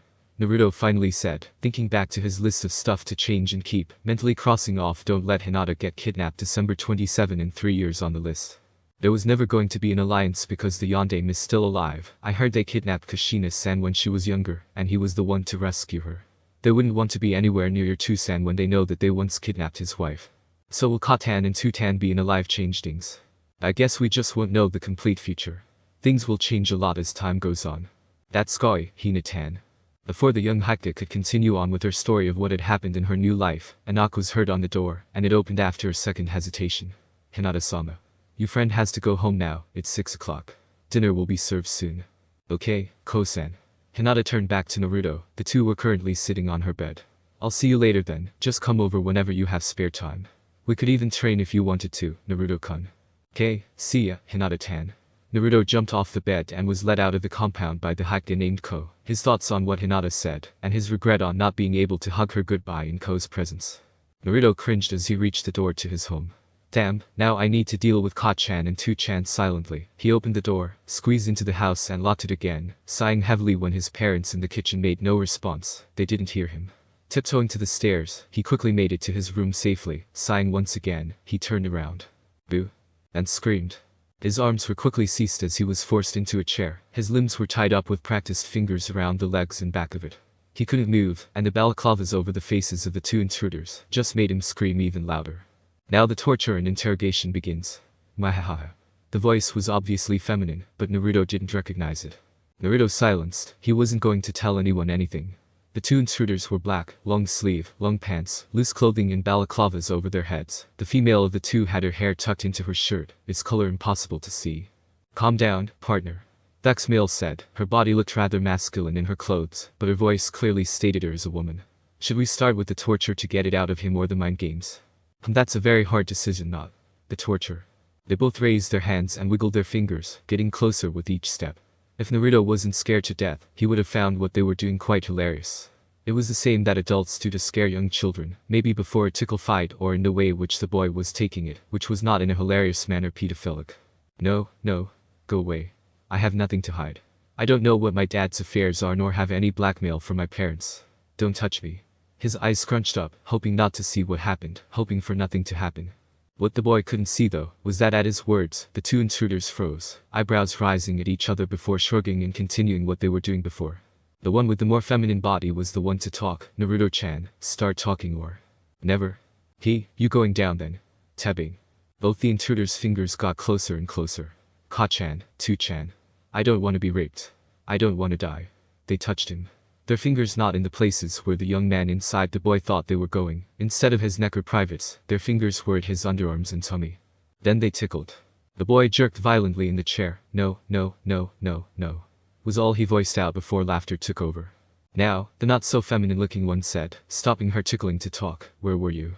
The tickles stopped for a second before they stated again as the boy didn't answer straight away, the tickles getting worse. I will ask again, Naruto. Where were you? Her killer intent rose far beyond friendly, and if Naruto could open his eyes, he would have seen the other more feminine woman give her a dirty look. Haha. Woes haha he, who are you? He was about to answer until his adult brain got in the way. How would they use this information? Why do they need it? Us. The one who was tickling him stoked. It doesn't matter, yet. Tabbing. Just answer the question or we will tickle you even more. Her fingers started wriggling in front of his face. The killer intent increased, and the tickling started again. Haha. Haha fine. Stop. The tickling stopped, but the killer intent didn't. Naruto took a second to catch his breath, and just before the fingers started their assault again spoke. I is at the Hikta compound. He said, his eyes not leaving the threatening fingers. The killer intent lessened, only a tiny bit. What were you doing over there? When the boy didn't speak, the killer intent rose again, and the fingers got just that little bit closer. I was playing with Hinata-tan. Naruto really hoped that that didn't sound as wrong to the intruders as it did to his teenage mind. And why were you doing that? 'Cause we're friends. Minato, that's enough. The killer intent disappeared from the less feminine one as the other spoke. Minato. The boy's brain started working at top speed. Namek is Minato. Like, the Yondaime. Two-tan. Naruto's eyes amplified twice their size at the realization. Hey. The man pulled off the balaclava revealing his blue eyes and golden hair, his voice going back to normal. You came back late, you're only 3, and we know you wouldn't talk, and it was Ka-chan's idea. I really didn't want to do it. Yeah wait. Naruto said sarcastically. I really should have realized when Kachan said tebbing. His mother quickly revealed her face and untied the ropes. You weren't going to tell us, so we had to find out ourselves. She said innocently, hoping for the boy to see through it, but of course he didn't. So, what were you playing with, Hinata-chan? Minato said suspiciously. Naruto stared at the man blackly, his eye fidgeting. We are talking and paying in her room, the wound was Rava. HNN. He nodded his head, his expression never changing. Naruto then, ever so innocently, said he, too tan. Are you sure you're not a girl? He blinked, and blinked again. God, you look and sound like a girl. White shot hair. It's called a voice defender, Naruto. It changes your voice. You know, tebbing. He just said you look like a girl too. Kushina said with a you're going down smirk. Minato made a dramatic no, and the two Uzumakis couldn't stop laughing. You two are boot evil. Don't say evil, Naruto. Both his parents said simultaneously. But you are. ... It took a couple of days for Naruto to realize why his parents did what they did. Naruto's 18-year-old brows furrowed as his face betrayed his concentration. His legs were crossed as his hands mindlessly fiddled with the ankle-deep water. It had been a couple of days since the intruder incident, and he was still trying to work out the cause of it. He could remember being able to smell the distinct scent of blood, sweat and hard, continuous work that existed on all current, off-duty, and recently retired Anbu, before the Yamanaka's flowers took over his scent, and he first heard about Hinata's kidnapping. His eyes narrowed in realization. That scent was always near, especially when he was out without his parents, and even more so when he was around civilians. They still didn't trust him. Time to add that to the list of things to remember when doing stuff, he cursed. He thought back to the killer intent his father made during their little prank. Naruto could easily say that he preferred his own innocent and forgiving pranks than his father's. At least painting the Hokage monument didn't hurt or scare the shit out of anyone. But why didn't the Anbu tell 2chan where I was? Then the answer hit the young man like one of Sakura's punches to the face. The Byakugan stopping seal. He gasped. It was activated, so it was bound to bring more suspicion than I already have, and with the addition of the added security of the compound. 2chan must have thought I was up to something. He wouldn't hurt Hinata, he hoped. Hey. But it was super duper scary, Databeo. No? It is just funny. Hinata cried out, rolling around on her queen-size bed, much too big in Naruto's opinion. Anyway, she calmed herself down. Your parents are awesome. Yeah, they are. Naruto said slowly, thinking back to the Anbu and the deduction he had made last night. Nevertheless, the room's seals weren't activated, and he didn't dare bring up his thoughts while someone could very well be listening or seeing in the Haika's case. Much better than Tusama. Naruto started laughing at that. Kushina knocked on the door before pulling it open. Naru-chan, Hinata-chan, we're just going to sit in the gardens. Okay. Yep. The two silently waited for the sounds of the parents' footsteps to stop, meaning they were outside the building. Hinata jumped off the bed and ran over to her two seals, putting a little bit of chakra in them to activate them. Hey Hinata. What do a seal do? She giggled, a sound barrier and a Byakugan stopper. Only someone with a Byakugan can activate either seal. Okay, what's a Byakugan stopper? Hinata sighed, letting her head drop before giving a simplified explanation. It's just some barrier that stops Byakugan from looking into a room. Ah. Okay. Naruto gave her his signature grin, just what he assumed. He was about to tell the girl about his father's and Anbu's suspicions, that he just told her the basics of the intruder incident, when he suddenly had a question that seemed more urgent. Ah. I have a question. Yeah? Ho talk poppery. She giggled, it's called practicing, Naruto. Me. Sit in bed at night and practice using your tongue. It doesn't just come naturally. Ha, I thought it did. Cause Bob's eyes should start twerking. She giggled again, walking back over to the bed and laying down. No, they copy the sounds their mothers make. They learn how to control their tongues to make sounds before they learn language. She explained, looking at the roof. They start doing this around 6 months of age, and they say their first word and knowing what it means, around 1 year of age. Oh? Yup, and I'm guessing you just started talking as soon as your mouth started moving. Ah, yeah. I heard Tutan saying that I started Bob by twerk when I was 3 weeks. 3 weeks, idiot. She gave him a small smirk. A very early start then. And I said my first word when I was 2 months. Years. She giggled, wow. Then you're a late starter then. Hey. Even Kawama didn't know when Bob eyes start talking. And I didn't know ho. How do you know all this baby st''ff? Hey, anyway, start practicing tonight. I want to be able to have a normal conversation with you soon. Everyone here thinks I'm a genius with language because of my vocab is too advanced for my age. She brushed his question off. Naruto jumped from his spot on the bed and attacked the younger girl, of course. Hey. The purple-haired girl laughed, trying to push herself onto him, both rolling around on the bed for a good 5 minutes, laughing and giggling. She finally tired out and Naruto pushed himself on top. Ha. I win. Naruto yelled, his arms going into the air before landing again, to hold himself up, on either side of the younger girl. "Mhmen." He grinned, his eyes closing. Hinata went red when her adult mind finally comprehended the no longer innocent position the two were in, but this time, like her younger self would have, she didn't look away, enjoying looking at the boy's cheery younger face, hoping for it to return to the older one she remembered. "You know, Hina. It is not good to have those thoughts at your age." Naruto smirked as she came out of her thoughts and became even redder. He had deepened his high-pitched voice, and managed to pronounce his words right. The girl quickly pushed the boy off her and sat up. "Anyway. When did you decide to grow your hair long again, instead of the cute little Heim cut you had when you were young?" The blonde smirk didn't leave his face as he said his not-too-innocent statement about her waist-length hair. "Shut up. Is it cause I like it? Like I said shut up." Naruto gave an unmanly giggle. "So continuing from the other day. Already lost your lisp? Fine." She jumped off the bed, brushed herself down. Notes. Late update. Sorry for the late update. I really am. I wouldn't be able to update regularly for the rest of the year, or up until I finish school. I'm in year 12 and this term is the big one. THX guys, once again I'm sorry, I have to keep my head in my school books and not fanfiction or the writing of a DX. Look. Reviews. 60. Follows. 214. Favorites. 151. Communities. 9. Views. 6. 942. As of 19/7/2013, right before this chapter was put up, communities. 9. Normally it is really hard to get one. Love you all. Ideas.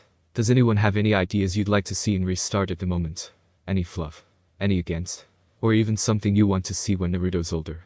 Just review it or PM me, and if I can find a spot and doesn't affect the plotline, I'll put it in. Review.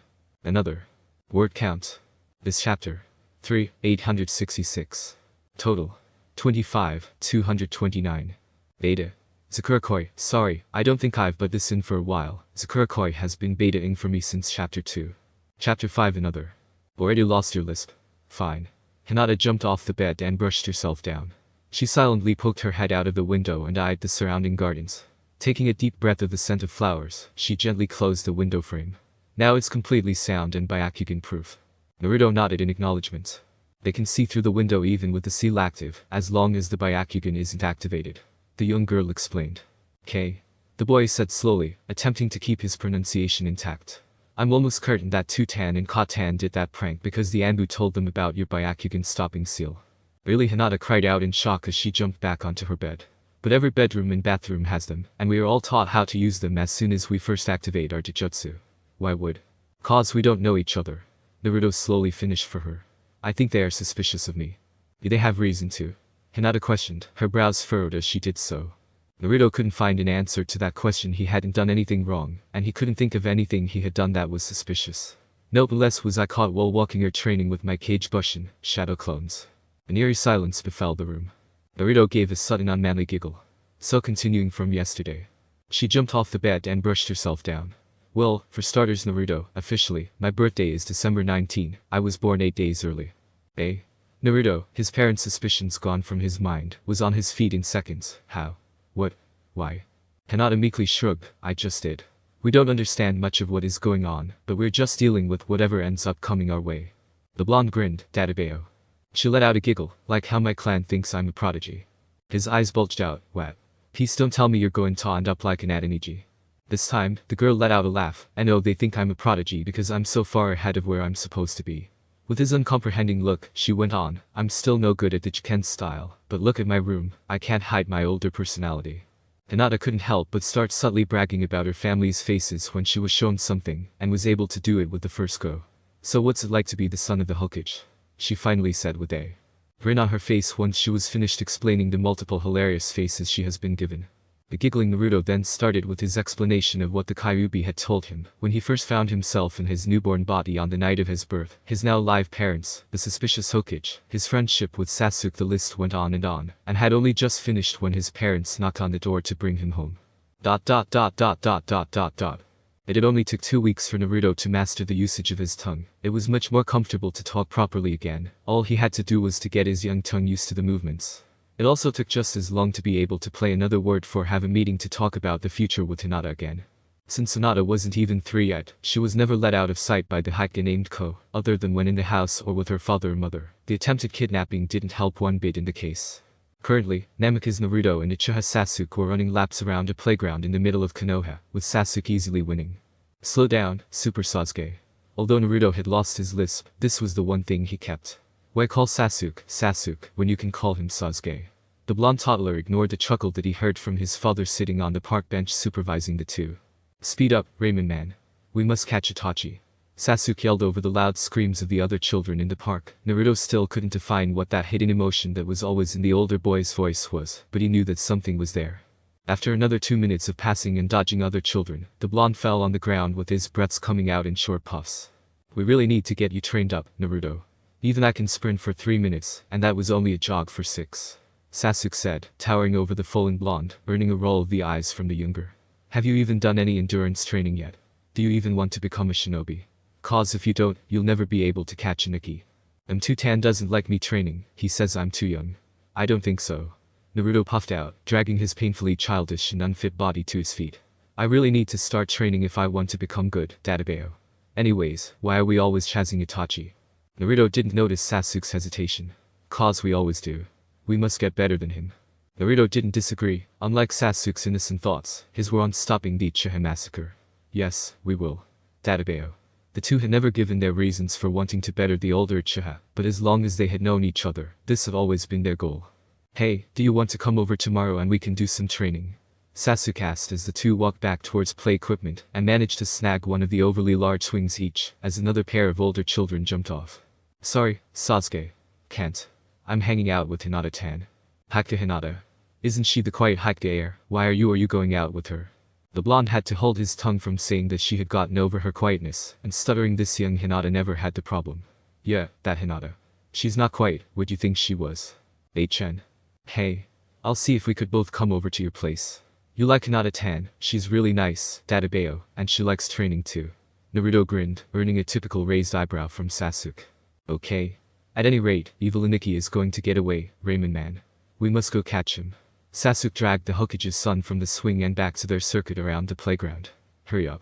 Since when have you been so enthusiastic, Super Sasuke? Naruto questioned while having trouble using his big words. Fine, off to the end of the world to catch evil Itachi. You ready, Raymond man? Yes I am, Dadabeo. Are you ready, Super Sasuke? Chen. Let's go. The two were once again racing around the park, racing against each other more so than the evil Itachi who they were supposedly chasing, Naruto slowly gaining on the Uchiha the longer the race went on. The eyelids that covered Naruto's big blue eyes were as heavy as lead, as he leaned deeper into the back he was presently on, ignoring the slight itch that the men's hair caused his own neck. Did you enjoy your little run, Naruto?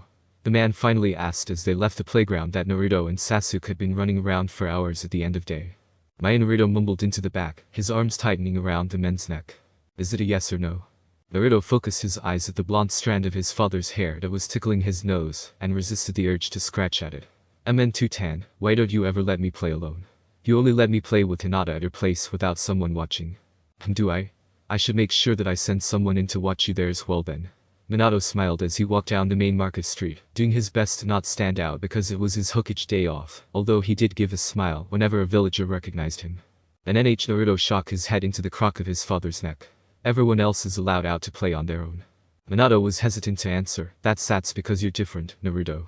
Naruto tensed, which caused his father to immediately stop. How am I different? Was he caught training his Kage Bushin, shadow clones, or wall walking? Had he been overheard while talking to Hinata? Was he too insistent on training, or was he not insistent enough for his age? Naruto tried to ignore the hurt that his father's narrowed eyes caused him. You're the Hokage's child, there are people out there that may want to hurt you because of that. Yet, I believe you already know that. Don't you? The toddler's confused eyes made the man continue. During our tickle you torture prank, you thought we were after information on us. Oh? Yeah, Naruto was suddenly cautious. What 2chan saying? Anyone would think that if burglars had tied them up and you're asking for stuff. Minato disagreed with him, but didn't let it show. Only trained veterinarians would automatically conclude to that first time. Only a child who had already been through the same circumstance before would be able to end up at that conclusion so quickly. Naruto was not meant to be either. Anyway, I'm 2tan's big boy, Dadabeo. And everyone's after 2tan, so that means that some people would go after me to get to 2tan. Naruto continued trying to get his adult point of view across, without sounding too old for his toddler body. 2tan suddenly looked away, his eyes scanning from each villager to villager. You are a smart boy, Naruto. Maybe we should start giving you some ninja training, since you seem to have made your mind up about being a ninja. Dadabeo. Rubbing his ear, Minato persisted. And you've answered your own question as to why I always have someone to watch out for you. He looked at the boy on his shoulder and forced a smile that the boy didn't seem to pick up on the counterfeit part of it. Naruto leaned into the crook of his father's neck and tightened his grip. I didn't realize I'm tired, I need Ramen. The man felt the boy release his tense legs as he fell asleep. His consistent running with Sasuke at the park for a total of 4 hours must have tired the toddler's body out. Minato did his best to look like a happy father with his sleeping child riding Piggy on his back for the villagers who were walking past, but if any ninja looked twice, they would have been able to see the troubled twitch of his eyebrow, or the distrusting eyes that flashed to each and every person and exit nearby. He never needs ramen, he only ever says he wants the food, the Yondaime Hokage thought. Fine, I'll give you some training, my version of training. Naruto woke up the following day with a grin plastered on his face, and the sleepily conversation he had with his father was forgotten from his mind. He was only excited to train with Hinata and Sasuke at the other boy's place. He almost ran out the door without telling his mother where he was going. With a quick explanation, the blonde was out the door in seconds. He could easily smell the Anbu following him as soon as the house was out of sight, yet he chose to ignore this factor as he bolted towards the Haka compound. Hinata-tan. Naruto's eyes were closed as he rounded the entrance gate with a grin plastered on his face. The gate guard had gotten used to the Hokage's boy running in on them, just as he was now, so yell caused the toddler to open his eyes. Naruto spun on his heel to avoid the body that he was centimeters away from crashing into.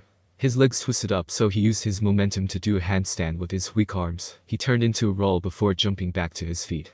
He was met with the wide eyes of the gate guard. Sorry. He spun as he rubbed his sore arms. Naruto froze as his eyes met the white ones of a boy only a year or two older than himself, Niji. The older toddler's eyes were wide. Naruto only now noticed the box of kunai in his arms. That would have been a painful hit. How did you do that? Niji's was gobsmacked, and in his shock, the box slid out of his shaking palms right over his toes. The young man inside the younger toddler didn't have to think before he reacted. Kicking the box caused it to land a meter away, and making the flying kunai miss the older toddler's toes. Niji-kun, be more careful. The gate guard's sharp tone startled both of them. It wasn't Niji's fault. I ran into him. Naruto's mouth acted before his mind could again. See you. The youngest was off before the two noticed that he called the older toddler by name, and without a honorific. He yelled out Hinata's name again, and he ran through the traditional koi gardens, into the outdated house and through the halls. He almost ran into the girl he was calling for until they both spun out of the way. Wah! Naruto. What are you doing? Hina. Guess what? Naruto practically screamed into her face. We're going to Sasuke's place and we are going to do some training. The girl giggled at his approach before trying to calm him down. I need to ask first. The bomb that hit him did nothing to destroy his hyperactive mode. Ask. He hyperactively repeated over and over again. Hinata giggled before running off. The blonde toddler decided to stay in the hallway, jumping up and down loudly and repeating a databao over and over again. 10 minutes later, Hinata was greeted with the sight of several confused Haka and a still hyperactive son of the Hokage. Naruto, calm down. The only reply she got was an expectant look from the said boy. Stuff it, she sighed before grinning a grin that she had obviously copied from her future fiancé. Ko-san is going to meet us out the front and bring us to Sasuke-san's house. When we get there, he will decide if it's safe enough to leave us alone or to accompany us while we train. Grabbing his hand with one quick motion, Hinata ran out of the hallway, dodging the multiple confused Haka and into the gardens. They met up with the older Haka at the gate, and the two almost dragged him to their destination, making it to the Uchiha compound in record time. Finding the house was another matter though, as Ko didn't allow Naruto to lead the two Haka through the other clan's compound. They spent a good half an hour walking around in circles. Naruto pounded up to the door as soon as Ko let go of his hand to knock. Without knocking, he ran into the house and started yelling. Mikoto Oba-san. I'm home. Hinata laughed and Ko stared, both almost missing the woman that entered the hallway, and gave the blonde toddler a hug. Good morning Naru-chan, you are very happy today. Yeah. We're gonna start some training. Okay, so who are your friends at the door? The Uchiha's voice sounded like bells to the young Haka's ears, and she let out a gasp. Naruto gave a childish giggle, thrilled at the idea of his auntie-figure, not minding the fact that he and Sasuke were going to do some ninja practice. That's Ko-san, Hina-chan's bodyguard. And the one gaping like a fish is Hina-chan. Why are you trying to look like a fish? Because I think a cat would be better than impersonating a fish than you at the moment, Hina. Naruto had a hard time keeping up his childish act when the said girl went red and pouted until she replied. Your voice is really pretty. Can I have it, Mikoto-san? This time, Naruto had to hold in his laugh when her eyes glanced at him. She was using her fake childish innocence. I don't think it is possible to swap voices, but I reckon when you grow a bit bigger, your voice will be pretty too. Mikoto gave the girl a big smile. Are you going to join Sasuke and Naruto for training? Hinata couldn't help but want to take a step back. It felt like the woman suddenly was looking right through her eyes and into her older soul. She nodded with a small smile. Well, Naruto-chan, Hina-chan, Sasuke is out the back. The woman turned towards Ko before the toddlers ran off. Ko-san, would you like some tea? The kids were out of the room too quickly to hear the answer, not that it mattered. Naruto and Hinata met up with Sasuke, who was outside in his family's personal training ground, not far away from the large lake, practicing his kunai throwing. Sasuke, Naruto yelled as he tackled the older boy to the ground. He almost smirked when Hinata's giggle echoed around the training ground. He loved that sound. Naruto, get off me. Sasuke yelled right back as he tried to push the blonde off his back. Hi, he sheepishly said as soon as he noticed the girl.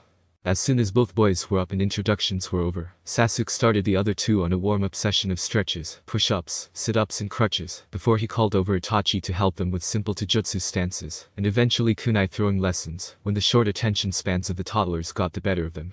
They finished off with some endurance training where they jogged around the lake for 2 hours. Initially, when Sasuke called his father over, Hinata obviously flinched. Fortunately, only Naruto was around at the time. However, the girl couldn't help but openly stare at the older boy during the session. Later, Naruto found out that it was because she just couldn't picture that small boy ever being able to murder his entire clan. Naruto returned home absolutely exhausted that night after dropping Hinata home with Ko, where she asked to meet him tomorrow at her place, because she wanted him to meet someone. He dragged his feet through the front door and almost tripped as he tried to get his shoes off.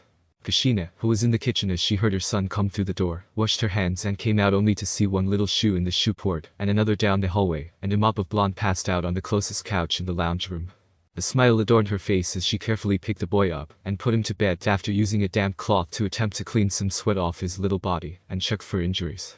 Good night, Naru-chan, don't let any enemies bit. The Redeed said as she closed his door with a sense of serenity deep inside her. She could get used to this as long as both her blondes returned uninjured, as the saying goes. Babies are only cute when they are sleeping. One had returned exhausted from his first hard day of physical training, and the other would return later in the night, exhausted from a hard day of paperwork. Kushina went back to the kitchen and put away all the healthy food for two she had out, and pulled out 2 boxes of instant ramen. Well, no one else was here to know what she was eating. Hinata can't stop me, and Naruto isn't around to see my bad habits. Ramen, here I come. Seeing stars and feeling pain, Ichihabito was disorientated, and the last thing he could remember was that purple flame. Looking around, he couldn't decipher where he was. Only seconds ago he was in the craterous Konoha, but now he was surrounded by trees, bushes and other lush greenery. A stabbing pain suddenly went through his entire body as he tried to move. As he looked down, a Rasengan-reminiscent wound made itself known. This caused him to frown, and another stab of pain went through his entire body. A throb on his cheek caused him to remove the mask he wasn't wearing before, then it hit him like a tsunami. His sight was smaller, back to the amount he had when he had only one eye. A small gasp left him mouth before he could stop it, and his smaller than normal hand wandered up to his missing Rinnegan eye. His single eye scanned the landscape, and the man quickly found cover in a cave made by the roots of a large tree that suspiciously looked similar to trees made from the Shodai Hokage's Milkutin. Abito almost collapsed as soon as he entered, and his surprise ran deep at just how much his entire right side hurt. It hadn't hurt this much in over 15 years. Luckily it wasn't as much pain as 20 years ago, just after that damned rock was removed from his dying body. He rested his back on the root wall before inspecting his mask. He tensed. I haven't seen this mask in years. The white and black flame pattern mask signified the time that he had finally demolished his broken heart when he caused the death of his once precious sensei, the sensei that was never around when he was most needed. With his heartbeat rapidly beating in his ears, realization hit the man like a bullet to the chest. The Rasengan wound was deep in his chest, like he was attacked by a jutsu that he had little to no experience dodging. The constant throb that every pump of his heart caused his right side, his missing Rinnegan left eye, and his old mask could only add up to one thing. The Kikbi attack. Abito's experienced eyes were widened with shock, and he felt like screaming. It couldn't have been long ago that he had retreated from that one-on-one fight he had with his sensei. The man-turned-child took a deep, shaky breath, and understood why he was having the childish urge to yell, and scream, and complain about his misfortune. He painfully pulled himself back to his feet and took another deep breath, trying to ignore the pain. He dealt with his pain before and he could again, although Abito had to admit to himself that he had gotten used to the slight throb that his right side had healed to. Abito took a shaky step away from the tree, and did the same thing he did 18 years ago on this very night. He retreated into the shadows of Madara's tunnels. Notes. Sorry. I'm super duper sorry for the 6-month hiatus. I had mega writer's block and was completing year 12. But luckily year 12 is finished, but unfortunately for you guys, uni is right around the corner. I'll write whenever I can, but I can't promise regular updates until I get into a routine after I start university. Thank you for all your support of this fic. Statistics. Reviews. 100. Follows. 349. Favorites. 267. Communities. 15. Views. 17, 793. As of 27/1/2014, right before this chapter was published. Wow.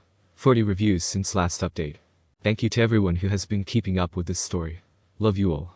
Ripple effect. Late chappy, sorry. AN at the end. Word count. This chapter. 6, 527. Total. 31, 756. Chapter 6 Ripple effect. It's bigger everyone thought. It took 3 months for Obito to realize that he was, in fact, 18 years in the past. He needed to be certain that this wasn't a really strong genjutsu from a revived Uchiha or something. He needed proof. Once he had gotten used to the increased pain in his right side and a fortunate surprise of drastically increased chakra reserves, he had ventured out of Madara's tunnels, ignoring Zetsu's warnings and protests. In Kiri, Mist, he found that the Academy's graduation test of fighting to the death had only been discontinued for 5 years, where, from memory, it should have been 23 years ago. That and the Yonde Mizukichi was still alive. I mean, he found civil war, and Sunu was still in a financial mess. Iwa, Rock, was still recovering from the 3rd grade Shinobi War, and Kumo, Cloud, were still planning to somehow steal the Byakugan. Finally, after checking on multiple people, Uchiha Obito finally accepted that he was 18 years in the past. His next question he needed to answer before he decided what to do was how. At first, the teen started looking towards what could have brought him here. All he could come up with was the dark purple Amaterasu-like fire that escaped from Uzumaki Naruto's dying body, though he doubted that a flame, no matter the size or strength, could cause someone to jump through time and return to their old body, even if that flame was caused by a dying Kikbi. Ultimately, Obito decided that a jutsu would be needed, a very well thought out Fuinjutsu that probably ate a lot of chakra. He even doubted that, as there were few to no Fuinjutsu experts that had a lot of chakra left. The next thoughts that went through his head were why. He gave up asking how maybe the gods thought that he couldn't reach his goal, and gave him another chance at it, and moved on to the next question. Why? Did the gods like him or hate him? He could not answer. Eventually he came up with something that would answer the majority of his questions, but most of all, though he refused to speak this out loud, it gave him the feeling of security. Someone important it made him travel back in time, where initially, Madara's Eye of the Moon plan started to go wrong, the Kikbi attack. The gods were either giving him another chance to complete the plan earlier in the timeline, so that he could create the ultimate piece, or they were giving him another chance at doing something different. This answer meant that he was the only one who came back, it meant that he was special, and finally, it meant that whatever he ended up doing would work. Finally, the last question Obito had to answer so that he could get his life up and running again, was what? What was he going to do? Now that was easy until he remembered what year he fell into. As the Kikbi attack still failed even though the gods sent him back, he guessed that the gods more likely gave him this second chance to do something else. Since being selfless, in his own opinion, to the point of wanting world peace, didn't work, he decided to be selfish this time around. I need to save Rin was all he talked about for a week while retraining his body. Rin was all he thought about during that week. Rin, Rin, Rin. Then the moon shone on the matter and the boy realized that Rin was gone. Why didn't the gods help him? If only they could have sent him back one more year, then he would have been able to save her, stop Kakashi from murdering her. She could have lived as a Jinchuriki, no harm. Namikaze Minato or Jiraiya could have fixed the seal keeping the Sanbi in. He was almost like a child on this matter. He was dead set on getting his real Rin back this time, no matter what. I will learn the Kuchis. Ito Tensei Jutsu, Impure World Reincarnation Jutsu. Pada Kakashi's eyes doubled in size as a tall man with a mop of blonde hair walked through Konoha's market street, with his tired eyes on the ground, and his brows furrowed with stress. The teen had been busy with D-rank missions for repairing the village during the last 3 months since the Kikbi attack, and hadn't had time to see his sensei. The Sandaime had taken over as Hokage for the majority of the time, and all D-ranks were being created and administrated by the admin office, so he couldn't even see him between missions or around the village. No, he was lying to himself. Pada Kakashi was avoiding the man like the plague. He didn't think he was ready to face the ghosts of his past yet. But after taking a deep breath, he deemed himself ready to face reality head-on in lieu of hiding in the shadows of normality. Sensei. He called just as Minato turned out of the street. Kakashi. The blonde man stopped so that the boy could catch up before walking again. I'm just heading home now. I'm too tired to deal with the complaints you're bound to have about all the D-rank missions right now, he said with a sigh. Ah. Wait. He didn't stop. Kakashi hesitated before following him again with wide eyes which he hoped his sensei couldn't see. He couldn't take his eyes off him. It felt like he was in one of his multiple dreams where members of his team seemed to miraculously come back to life. He hoped this wasn't one, though all those dreams always turned into nightmares. The two walked together in silence until they reached the street the older man lived in. I'm not here to complain. I know that more D ranks than normal are needed to get the village up and running again, rather than A's or B's. Kakashi finally said when he found some confidence. Minato stopped and pulled out his keys before unlocking the door of his house. Then what do you want? You know I'm really busy at the moment dealing with the Kikbi attack and a newborn baby. I can't train you or something in the likewise. Kakashi's brows furrowed at this as the man opened the door. The boy absent-mindedly followed him into the house. This is only a dream, right? With a slight bit of venom in his voice, he replied, Minato-sensei, I haven't seen you in forever, and the one time I do, he almost crashed into his sensei when he stopped suddenly. Sensei. Minato, Kakashi-kun. A voice said from the lounge room. The boy missed whatever Minato said, as all his attention was glued to a man, which caused him to want to freeze and have a double take on the color of his eyes. Jiraiya. The said man's attention was back on the sleeping baby in his arms. The senin looked up at the sound of the shock in the boy's voice. Are you alright, Kakashi-kun? You look like you've seen a ghost. He swallowed. Oh, you don't know just how many I've been seeing. Worry suddenly graced the faces of all the adults in the room. It's not like I'm seeing things now, so don't worry. Kakashi quickly said to calm them down, unconsciously giving his signature eye smile, before turning his attention on the sleeping 3-month-old to calm his nerves, as the adult's eyes stayed on his face for a moment longer. Maybe this wasn't a good idea. Minato sat down on a lounge seat and motioned for Kakashi to do the same on the other spare singular lounge seat. The adults started some small talk between them about the baby, and Kakashi went back to his thoughts. This dream felt almost real, almost because it was absolutely impossible. Jiraiya and he had sat in the Namika's lounge room before with both Minato-sensei and Kushina, but never with a baby with blonde hair in the arms of the senin. Even in his dreams, never had the Kikbi attack actually happened and Minato-sensei and Kushina had miraculously survived. Never did Naruto get out of being a Jinchuriki. Kakashi was afraid that he would suddenly wake up, and it would all be over. His sensei's family was destroyed, and he was in the middle of a war protecting his sensei's son. I can't believe that he'd already worked out how to open a doorknob when he was only 2 months old, though that's genius. Zoning back in, Kakashi finally said something so that he didn't seem rude. Why is it so genius, Jiraiya? He still couldn't open the door, so how does that help? His eyes were glued to the young Naruto's face. Knowledge is power at his age, the white-haired man explained. At this age they don't have the muscles to physically do anything, but their ability to learn is massive. Babies, toddlers and children can learn a whole language within 4 to 6 years. You may not have been very strong when you were 6, but you already had the mind and abilities of a 12-year-old genin. Knowledge is much more than power at such a young age. The boy started to wonder if Naruto was this smart when he was baby. He didn't spend much time with Naruto while he was a baby, so he didn't know. Why would my mind suddenly make Naruto a child genius? I know he was pretty much useless until he learned the Kage Bushin no Jutsu, Shadow Clones, when he was 12, so he shouldn't be doing something like opening a door at such a young age. Kakashi furrowed his eyebrows. Unless this is real. The boy had to admit that this dream, if that was what it was, had gone on a very long time. He had been a little bit disorientated at first because he was used to a bigger body, and he had even accidentally hit his thumb with a hammer on a D, which should have woken him up. Maybe, just maybe, if I pretend that this is real, what could have caused it? The last thing he could remember was the attack on the crater's Konoha. Naruto and himself were the only 2 ninja in the crater. The rest were either medics collecting the dead who were killed by a Zetsu attack, or Naruto's fiancée, who was trying to convince the blonde that she wasn't sick. Suddenly there was an attack, and the next thing he knew was that he was fighting a Beto with Sakura. Purple fire was the last thing he knew before he was suddenly standing alongside younger versions Guy, Kurenai and Asuma, and many other ninja teens, being held back by several senior ninja for some unknown reason. It hadn't taken him long to realize it was the Kikbi attack, but he easily noticed that something was different, maybe something was even wrong. The baby in Jiraiya's arms starting to vacuum brought Kakashi out of his thoughts. Naruto, who would have thought your parents would still be alive to see a day like this? He didn't know if he wanted this to be real or not. The baby's big blue eyes widened as he looked at Kakashi's own then at Jiraiya's. Something in Naruto's eyes caused Kakashi to frown. They reminded him more of the eyes of his student, rather than the eyes of an ignorant baby. I don't know much about babies, but I do know that they don't look people in the eye. I'm certain that babies have trouble focusing their eyes at the Saj. Aguan. Daru ayabominamais. Is he trying to talk or just babbling? The baby laughed and his face went even redder than it already was, and an arm started to wave itself around his head.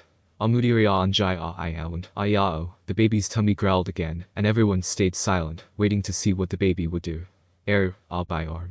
When no one talked, the baby obviously started to freak out, babbling on, then his eyes widened again, as if he realized something. Kakashi couldn't help but wonder why baby Naruto was acting like this. Normal babies don't act so civilized. They don't baby talk as if they are trying to make conversation with things around them, do they? Borisadiu umpo naamdi nailed oxide. Minato breathed in harshly. I know. He suddenly changed his mind, almost as if he hadn't even wanted to say what he was originally going to say.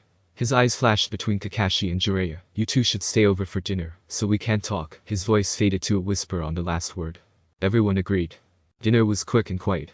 The adults wanted to talk about something, and they wanted Kakashi to be a part of it, and for some reason, none of them felt that it was safe to talk while the baby was around, especially Minato.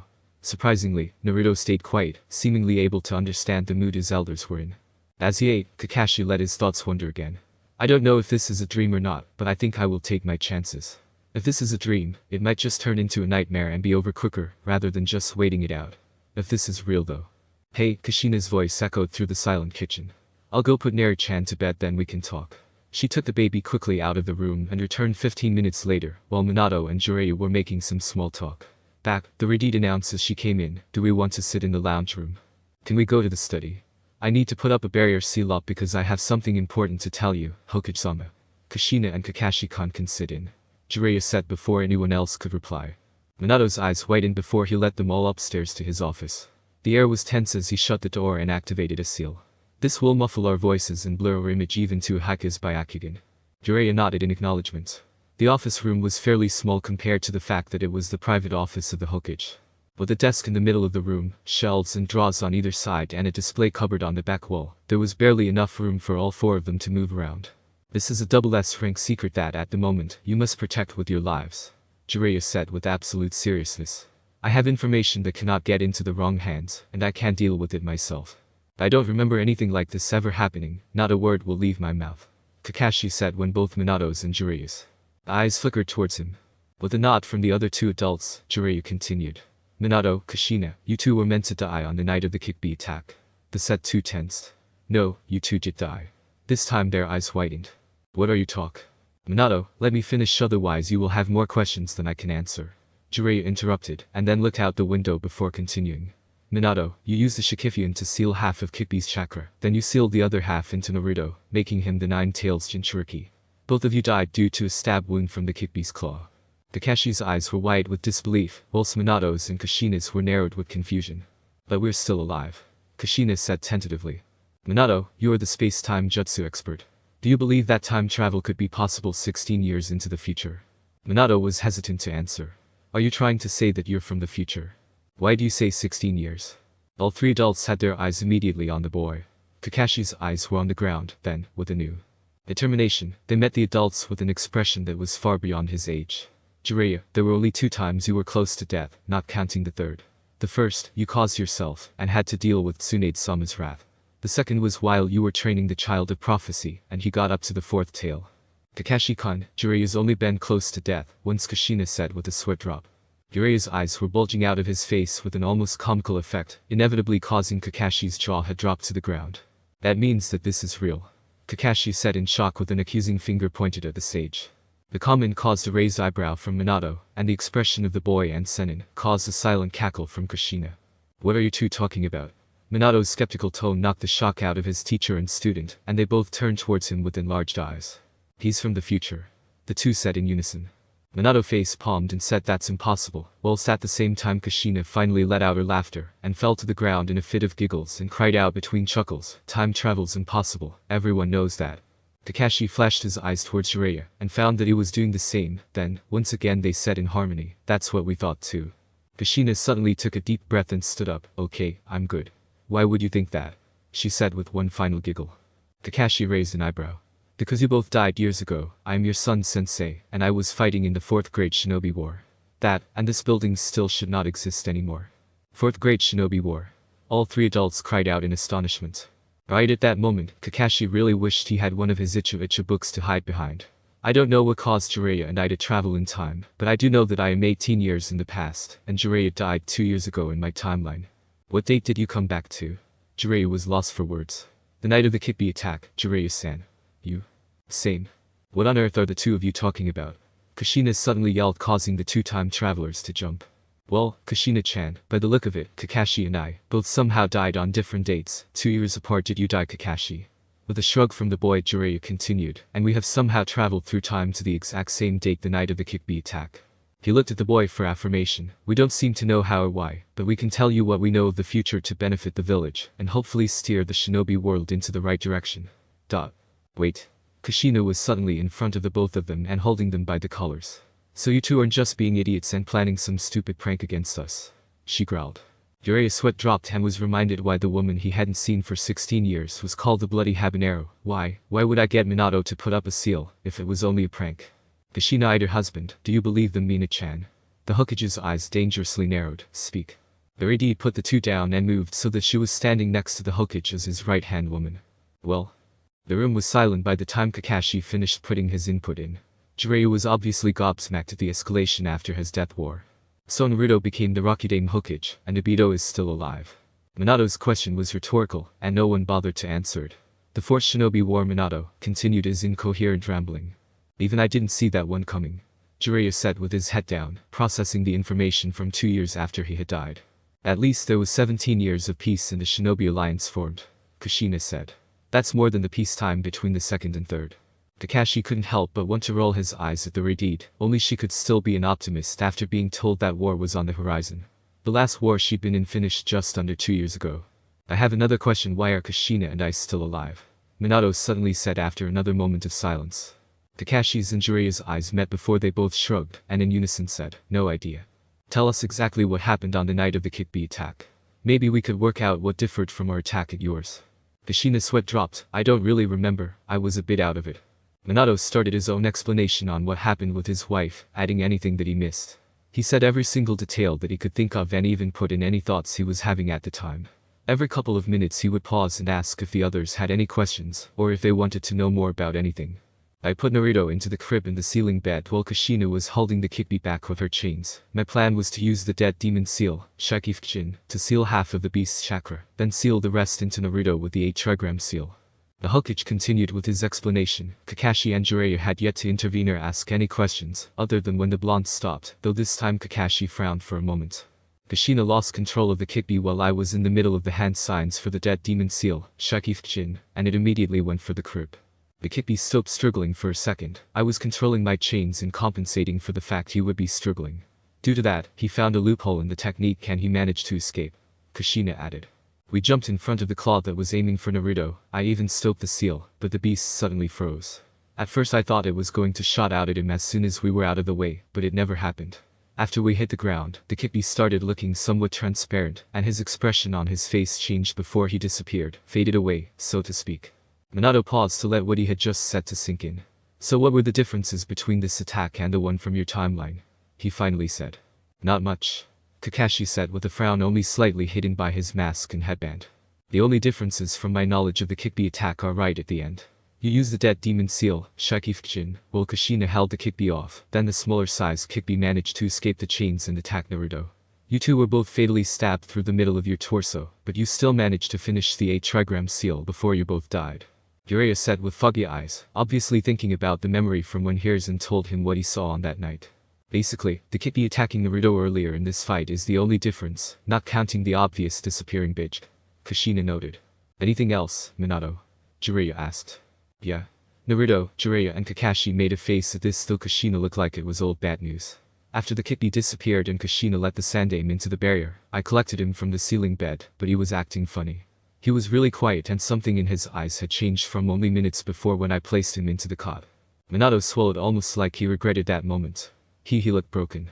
His eyes didn't look like that of a newborn, they looked older, wiser, and they looked like he knew what had just happened, and he had just escaped a death sentence. The two time travelers gasped. Impossible. What happened?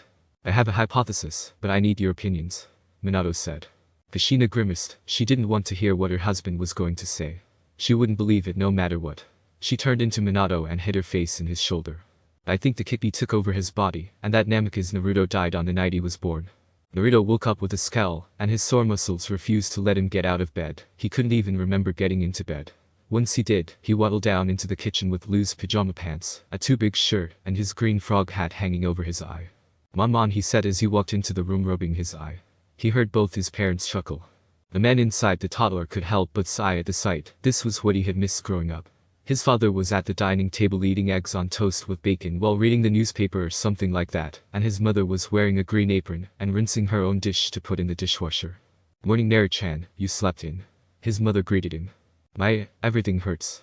Is training meant to still hurt?" he asked innocently, knowing he'd be having a nice long talk with Kurama later. His father chuckled. "So you've been training? What have you been training for?" Minato said as he put down whatever he was reading to pay attention to the boy who was now climbing onto the seat next to him. Naruto grinned. He could make his daddy proud. "Hina-chan and I went to Sasuke's place yesterday, and Itachi-san helped us train. Itachi shows us some jutsu and we had to go, then we did some kunai throwing, and we finished off with endurance training and ran around non-stop for, like, 3 hours. Or maybe it was 2." He grinned, showing off his baby teeth. Minato nodded his head. His missing proud smile didn't go amiss by his son. Naruto felt a little bad that he was still sore from doing such basic training. It could barely be called training, so he didn't feel the need to comment on it. If he didn't feel proud of himself, why would his father? "What have you been training for?" the man repeated his second question. What am I training for?" "The future. I can't say that I know. Sasuke and Hina-chan have both started clan training, and I don't want to fall behind. And I want to be as strong as Tutan. I want to be Hokage." Naruto couldn't help but proudly grin at both his parents' shocked faces, and couldn't help but want to imagine their faces if he ever told them that he was already a Hokage. Kushina suddenly shot a glare at Minato before quickly turning back to the toddler. "Wow, that's a big dream Naruto-chan, but don't you want to be like your Ka-chan?" Naruto furrowed his brows. "Aren't you just a normal ninja?" "I want to be a special ninja." "Haha, I guess so." She then whispered to Minato, "I'm glad he didn't say I'm just a mum." The man chuckled. "That's a really big dream, Naruto. Do you think you'll be able to reach it?" "I already have. Yep. I know I will." Some emotion graced his father's face for a second, but the toddler was too slow to recognize it. "So what are you doing today?" Kushina asked as she put a plate of eggs on toast and bacon in front of him. After taking a big bite he said, "I'm going to Hinata's," he said with a mouthful before swallowing. "She wants me to meet one of her friends." Do you know who?" Naruto shook his head and started stuffing his face. By the time he looked up, his father was talking to his mother in a hushed tone, and his body language told him that he was in Hokage mood. Minato got Kushina to read something on his piece of paper before she nodded. "Naru-chan," the read said, "Ka-chan won't be here when you wake up tomorrow morning, and Tu-chan needs to be at the office at the same time." "Mission?" "Yeah, bub, do you think you can make yourself some toast or do you want me to make you a sandwich for breakfast?" Or Kushina's face was guilt-ridden. "I can make toast. I won't put a knife in the toaster or anything. We'll make it up to you. We really hate it when we do this, sorry." Naruto jumped up and gave his mother a hug. "It's alright, when will you be home?" "I don't know." She picked him up and cooed him in her arms. "When are you going?" the boy said worriedly. Kushina giggled, "Way after your bedtime." "Okay, I'll make sure I give you a big hug tonight then." Naruto, his father got his attention and he turned around in his mother's arms. "Would you like to start that special training I promised you a couple of days ago tomorrow afternoon?" The blonde's eyes bulged out of his head. "Special training? I don't remember that." "I'll be teaching you." Minato's eyes wandered up to his glaring wife's before back to his son's. "Yes." Naruto screamed, "The Yondaime Hokage is going to train me. Tu-chan is going to train me." He jumped out of his mother's arms and gave Minato's legs a big hug. Yes, please." "Okay," Minato smiled. "We'll talk about it tonight. I need to get to work, and you need to get to Hinata's. It's already 10:30, we all slept in." Naruto gasped and let go, sprinting back to his chair and sculling his milk. "I told Hina-chan I'd be at her place by 10. As he ran back to his room to get changed he heard his parents chuckling. He got dressed and did some stretches, so that he wouldn't get a stitch running over to the compound before running back downstairs and into the kitchen to say goodbye. He was out the door with shoes hastily put on, no socks and his shirt inside out. Ignoring the following Anbu, the blonde got through the Haika compound's gates in record time, although his muscles were screaming for forgiveness. He raced through the garden and was urged to shortcut through the training ground and the other gardens, but thought that it would be rude to come in through the window if this other person was already there. Ko stopped him at the formal lounge room and made him wait there while the man told Hinata that he was here. As soon as he came back into the room and said, "You know the way," the toddler was down the hallway and making his way thought the maze to Hinata's door. The blonde paused and regained his breath when he reached the door, knowing that they couldn't hear him if the Byakugan stopping seal was activated. With a deep breath he knocked, hoping he wasn't as late as Kakashi would have been in the same situation. "Good morning, sorry I'm late," Naruto said with his hand sheepishly rubbing the back of his head as he opened the door, but as soon as he noticed the second toddler in the room he became confused. "What's Sakura-chan doing here?" he wondered. When neither of the girls said anything and Hinata gave Naruto an expectant look, the boy started babbling to get rid of the silence. Hi, I'm Naruto. Hina-chan told me to come over at 10, sorry I'm late." Who are you? Naruto, as in fish cake. That's a funny thing to be named after. I'm Sakura. The pinklet said apprehensively. Hey. My name came from a Bukiro Oji-san, right, and the name came to him while he was eating ramen, so what? Ramen is the best, and the ninja in the book is super strong. And you're named after a plant. Hump. It's a tree, thank you. I even have a whole festival to my name, Sakura snobbed. Oh? I can play at this. I have an entire anniversary to my birth date. I bet in a couple of years I will have a carnival every birthday. Wow, I'm so impressed. Toddler Sakura said sarcastically. What did you do? Save the village. Why, of course my dear, I saved your precious Yoni-sama's life. And I saved your life, so what does this have to do with festivals? The older toddler asked with only a slight bit of sarcasm this time. Everything. Hinata suddenly cleared her throat. She was kneeling on the ground with her face angled at their feet and looking very professional. Naruto and Sakura made eye contact one last time, before following the younger girl's example and sitting down, though both just crossed their legs for comfort. Ah, is this Sakura the person who you wanted me to meet, Hina-chan? Naruto said when the said girl didn't speak. Hinata only opened her mirthful eyes that flickered between the two. She obviously knew what was going on, but wanted the other two to work it out for themselves. Naruto couldn't help but notice that Kurama had been very quiet for the last few days, and was silent when he asked the beast if he knew what was going on. Hinata obviously wants me to figure out what's going on by myself, and somehow Kurama is in on it too. Kurama can't personally talk to anyone without going through me, so that means he's figured it out. Naruto's brows furrowed. Why would Hinata want me to meet Sakura? I don't know, maybe Sakura just wanted to meet the son of the Hokage, she is a civilian. Or maybe Hinata just wanted Sakura to join our friendship, but then we couldn't talk about or plan the future. Naruto, you're an idiot. Oh? You're finally talking to me now? Only because you are too damn dumb to work this out and it's getting boring to watch. Bastard. Are you going to help me out or what? I would like to say the or what choice, but it would talk too long. Every time your girlfriend talks about the future, her plans and her ideas, she talks in plurals. We, us, our. Naruto inwardly scowled at the huge fox, me. The fox rolled his eyes only for show, but glad that Naruto currently could not go into the mindscape, because he didn't feel like potting up another genjutsu. Aka-chan, your little girlfriend has suggested many a time that another knows of the future. Wah. If she did, she'd tell me. Stop talking in riddles and just say whatever you're trying to say so I'll understand it. What does Hinata want from me and Sakura? Just at what point did I decide to trust an idiot? That Sakura is from the future. Ha. Concentrating on what was happening around him again, Naruto turned his head and had a good look at the older toddler, only to find that she was doing the same. There was something in her eye that differed from the innocent Kiba who he had met at the park, and that something looked the same as whatever was in Hinata's eyes. She wasn't squirming like he knew Sasuke would be doing in such a tense situation. Instead, she was sitting still with a calm and calculating gaze, doing the exact same as he was. Sakura's from the future, Sakura's from the future. Realization hit him like a spade to the head. Hey. Naruto and Sakura yelled in unison, their eyes flickering between the smirking Hinata and the other toddler. Then the lavender bud calmly stated, then there was three. Ha. I told you that I had a surprise, Sakura-chan. Naruto, I have been trying to get you to meet Sakura for a while now. I wanted to do this yesterday, but you ran in saying you wanted to train as Sasuke's. Sakura threw a suspicious glance at the blonde-haired toddler, who ends up in your genin team. How many times do you try out to become Chunin? What is your official rank? What position do you hold? And who is your companion? She said sternly, nothing like the toddler she looked like. Haruno Sakura, Uchiha Sasuke, and our sensei is Hada Kakashi. Once, Genin, Hokage and Kurama.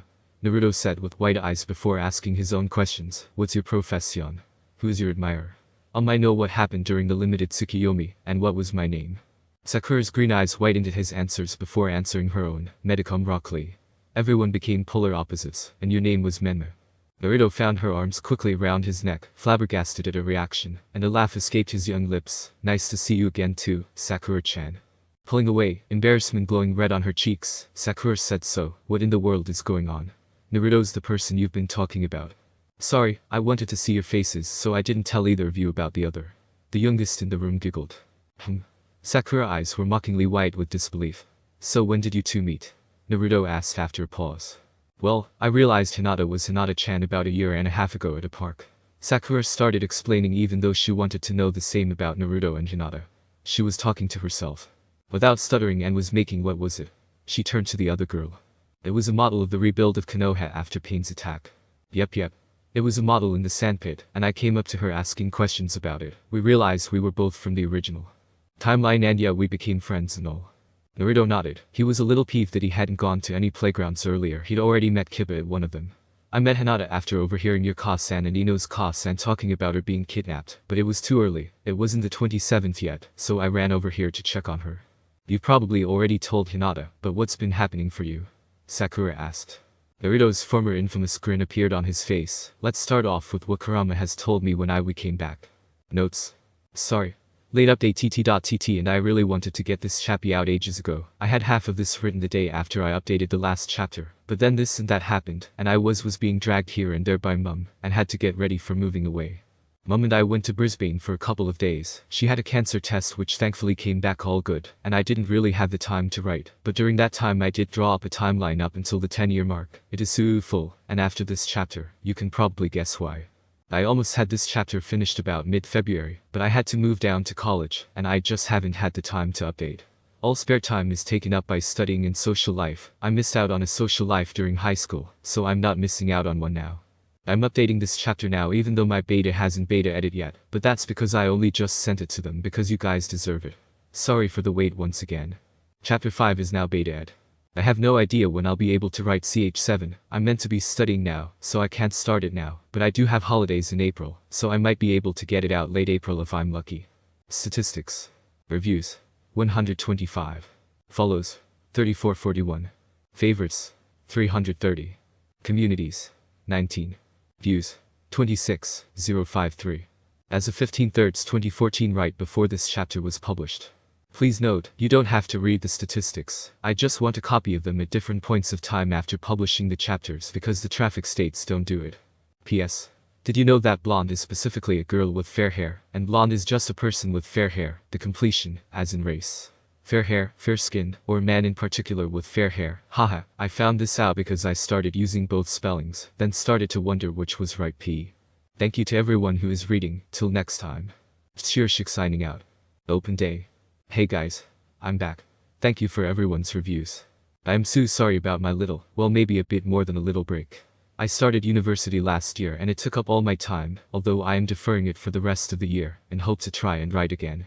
That and I have had a major writer's block for ages, even though I know exactly what is going to happen in this story up until Naruto turns 10, and I have a 4-page simplified timeline written out. I have been working on this chapter for a year, but I would only get 10 words in before writer's block stopped me every time I would work on this, which was usually whenever I get an email yelling at me to update. Thank you to everyone who reviewed, you guys got this chapter out. I have something little to ask you guys for some help, however I will put it at the bottom of the chapter, so you can get onto the story. Sorry once again, thank you for being patient with this story. I will not abandon it. 3. Word count. This chapter. 3087. Total. 34,843. Chapter 7 Open Day, Naruto Age 4. The sun glowed radiantly alongside the bright blue cloudless sky, and the chorus created by the sounds of birds sang louder than the roar of a waterfall. This was the type of day that a small blonde-haired child ran into when he raced out of his family house with a huge grin plastered across his face and determination in his strides.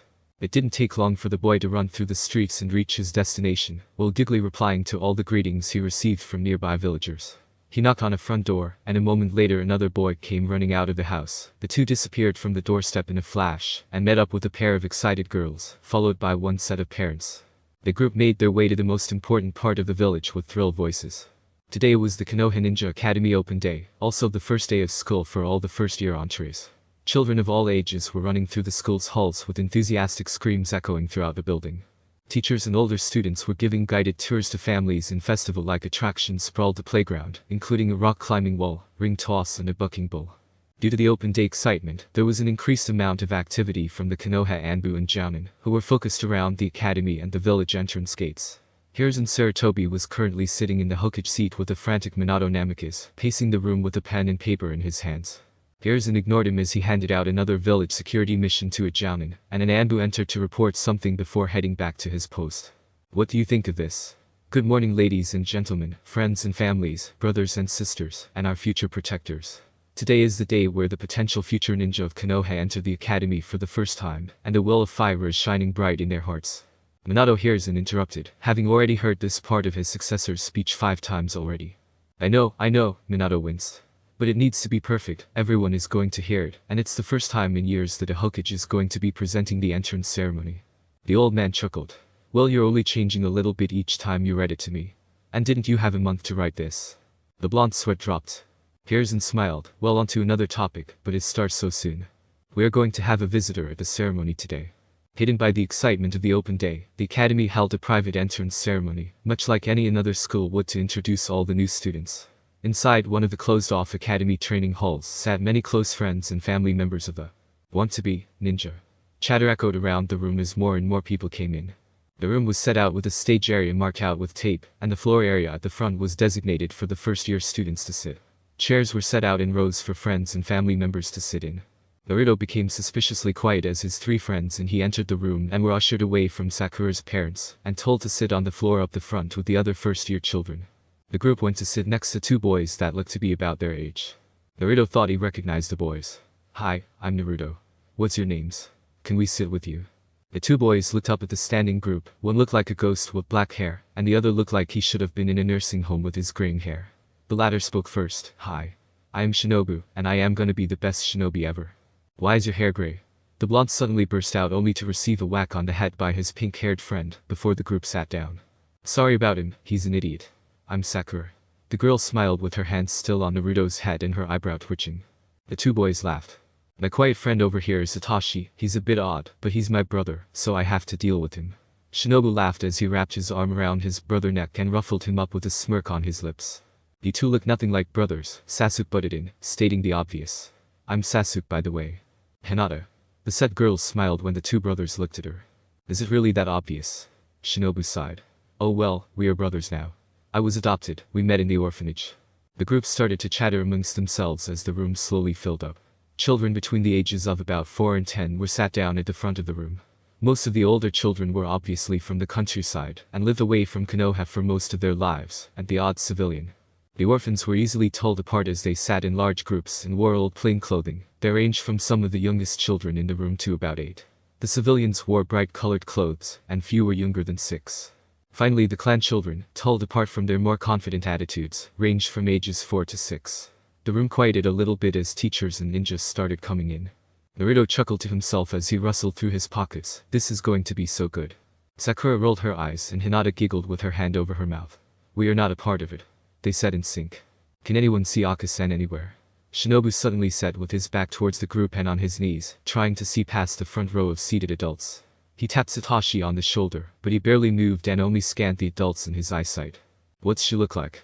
Sasuke asked as Naruto didn't move, stuck in his thoughts and playing with something in his pocket. "Like a ghost like Satoshi, but with light blonde hair," the boy said, waving his arms around. "Tall, and Akasen was wearing a bright green top, I think." "Satoshi." Said boy nodded. The two girls sat up on their knees and started to help. "Well, my Akasen is over there," Hinata pointed. "Sakura's parents are over there, is it her?" "No, her boobies are too big, and she's not pale enough," Shinobu said, frowning. He suddenly grinned and waved, "Over there." Hinata's and Sakura's eyes twitched, but they didn't sit back down or scold the boy. Both were looking at the woman Hinata pointed out. "Is that?" Sakura bit her lip and let herself smile a little. "I think so." They both sat back down with a big smile, but neither said any more about the woman. "Hey, I think all the group is here," Sakura suddenly said, "but there seems like a lot more others here this time round." Hinata agreed with a nod, and Naruto hummed to say that he was listening. "There wasn't this many kids last year," Sasuke said, confused. Sakura bit her lip and stopped herself from putting her hand to her mouth. A silent ops escaped her lips. "No. There was half this amount when I went to Niji's opening ceremony last year," Hinata quickly covered. Chatter in the hall suddenly quieted as they noticed that the Yondaime Hokage walked onto the taped-off stage. Murmurs ran through the room until the man started his welcome speech. "Good morning, ladies and gentlemen, friends and family, and of course, our future protectors. Today is the day Naruto zoned out." He had heard it already 500 times before at home last night. He only zoned back in when the children started being called up to receive an entrance certificate and to introduce themselves to everyone. The order of the students being called up was in age groups, from oldest to youngest in order of civilians, clan children, clan heirs, and finally any special cases. Fukui, Shinobu and Satoshi were called up one by one in the civilian section of the youngest age group. Shinobu talked about wanting to protect other orphans, so that they can endure and eventually take over his place to protect the following generation of orphans. Satoshi gave a small smile when it was his turn, and he was asked to introduce himself. "My nickname is Sai. I like that name. And I want to make friends and help them and protect this village." Naruto and Sakura looked at each other with wide eyes. "I knew I recognized him." "Naruto, hush." Sakura frowned, her finger to her lips as she studied the boy as he walked back to the group to sit. He could be, but he wouldn't be calling himself Sai. That was his codename for his mission. The two shut up as Sakura was called up next. She bit her lip as she walked up to the front. A smile escaped when she spotted the woman Hinata and her were looking at before.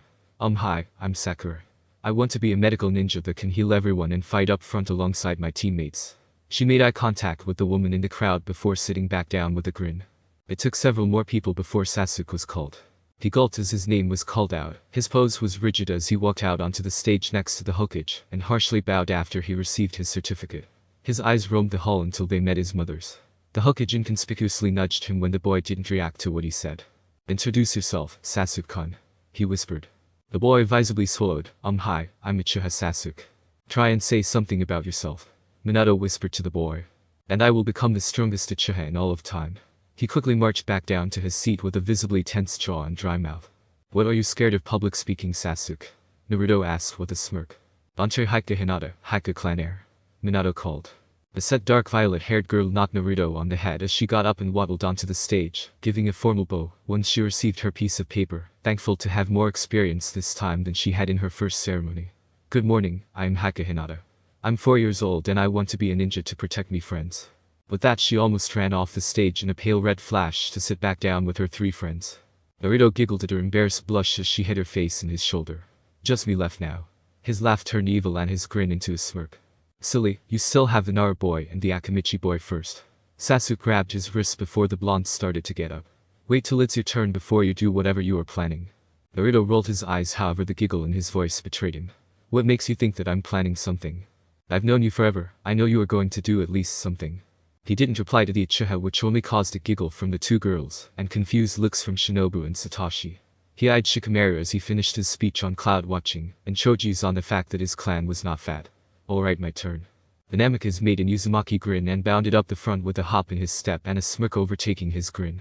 He easily ignored the curious eyes of the audience which followed him. Minato smiled. Entree. Uzumaki Naruto. His smirk grew and confusion entered the faces of the people who knew who he was. My favorite food is ramen, my favorite thing to do is prank, and my goal is life is to fix the future. Suddenly, with a puff of smoke, a lidless bucket of paint was in the blonde's hands and was being swung in the direction of the village leader. A month ago.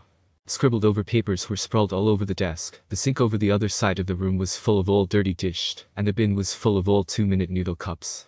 Uchiha Bito was leaning over the dining table with a huge smirk on his lips, and ink smudge marks on his hands and face. His messy hair was only the last thing on a long list that screamed to an outsider that he was an introvert, that had just worked out that his craziness wasn't as crazy as one might have once believed, so it can work. Obito's voice echoed around the dark, silent room. Rin can live. The audience gasped as orange paint splat all over the stage, and the Yondaime Hokage, laughter filled the air, as the Uzumaki pulled out another bucket of paint. And I will start changing the future by making Konoha more colorful. The blue paint was aimed at the wall this time, although blue splatters landed on the floor, and the village leader again. Naruto. He quickly jumped from the stage and over the other students laughing hysterically. He only just got to the exit when the ground suddenly started to violently shake, and an explosion was heard. Chairs went flying and parents were jumping up to cover the children as a beam and rubble fell from the roof.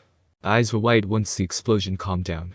The room was silent, and only the sound of fire crackling brought sense back into the people in the room. Cries from many of the younger children, and yells of worried civilian parents, abruptly echoed around the room, causing chaos and fear, as a second explosion was heard only just above their heads. Another beam threatened to fall on top of where the children were seated. Everyone out of the room and to the evacuation point. Find your family members on your way or once you are there. Minato's booming voice could be heard over the turmoil, causing many to calm down. A third explosion was heard a little further away as people hurried out the door. Minato and a few other ninja parents stayed back until everyone had left the room. Naruto bit his lip as he reached the emergency evacuation point, which was full as all the people that were at the ninja school for the open day were there too. He started looking for his friends. He was wide-eyed and breathless until he found his group along with Satoshi and Shinobu. The latter of the 2 boys was coughing and leaning on the former. Is everyone okay? The blonde boy said after he had grabbed hold of Hinata and hugged her. Yes, but what was that? Shinobu, are you alright? Sakura asked as soon as she noticed the boy was having trouble breathing. It's only asthma, but he left his puffer back there, Satoshi said, rubbing his brother's hunched over back. Naruto's eyes scanned the roof before stopping at the side of the 3rd Hokage, and 2 Anbu's backs facing an enemy out of sight. He took one step closer before one of the parents, an off-duty ninja, took control of the situation and ordered everyone to start heading up the side of the Hokage monument into the evacuation safe caves. Naruto almost growled as he was shoved along with other children and civilians that had been at the academy for open day, as a fire jutsu could be seen coming from the roof. I want to help but… Hinata put her hand on his shoulder. You know you can't do anything. Let the others do their job. She slid her hand into his as they were shepherded up the side of the mountain. Obito smirked as he appeared inside the Konoha Archive Library, just around the corner from an amber guard. Close one, he whispered to himself. He had a quick skim at the bookshelves around himself before deciding that he was in the wrong section. Silently, he jumped past the half-asleep guard and hid behind a shelf and started looking around again. Half an hour passed without the intruder noticing as he was too interested in some of the stuff he had come across, although he had yet to find what he was looking for. He has spent years trying to work out the jutsu he was currently looking for from scratch, nevertheless it was designed by the Nidaime Hokage and perfected by Orochimaru. He had forsaken starting from scratch to remake the jutsu, and decided a month ago to just steal the original plans and work from that.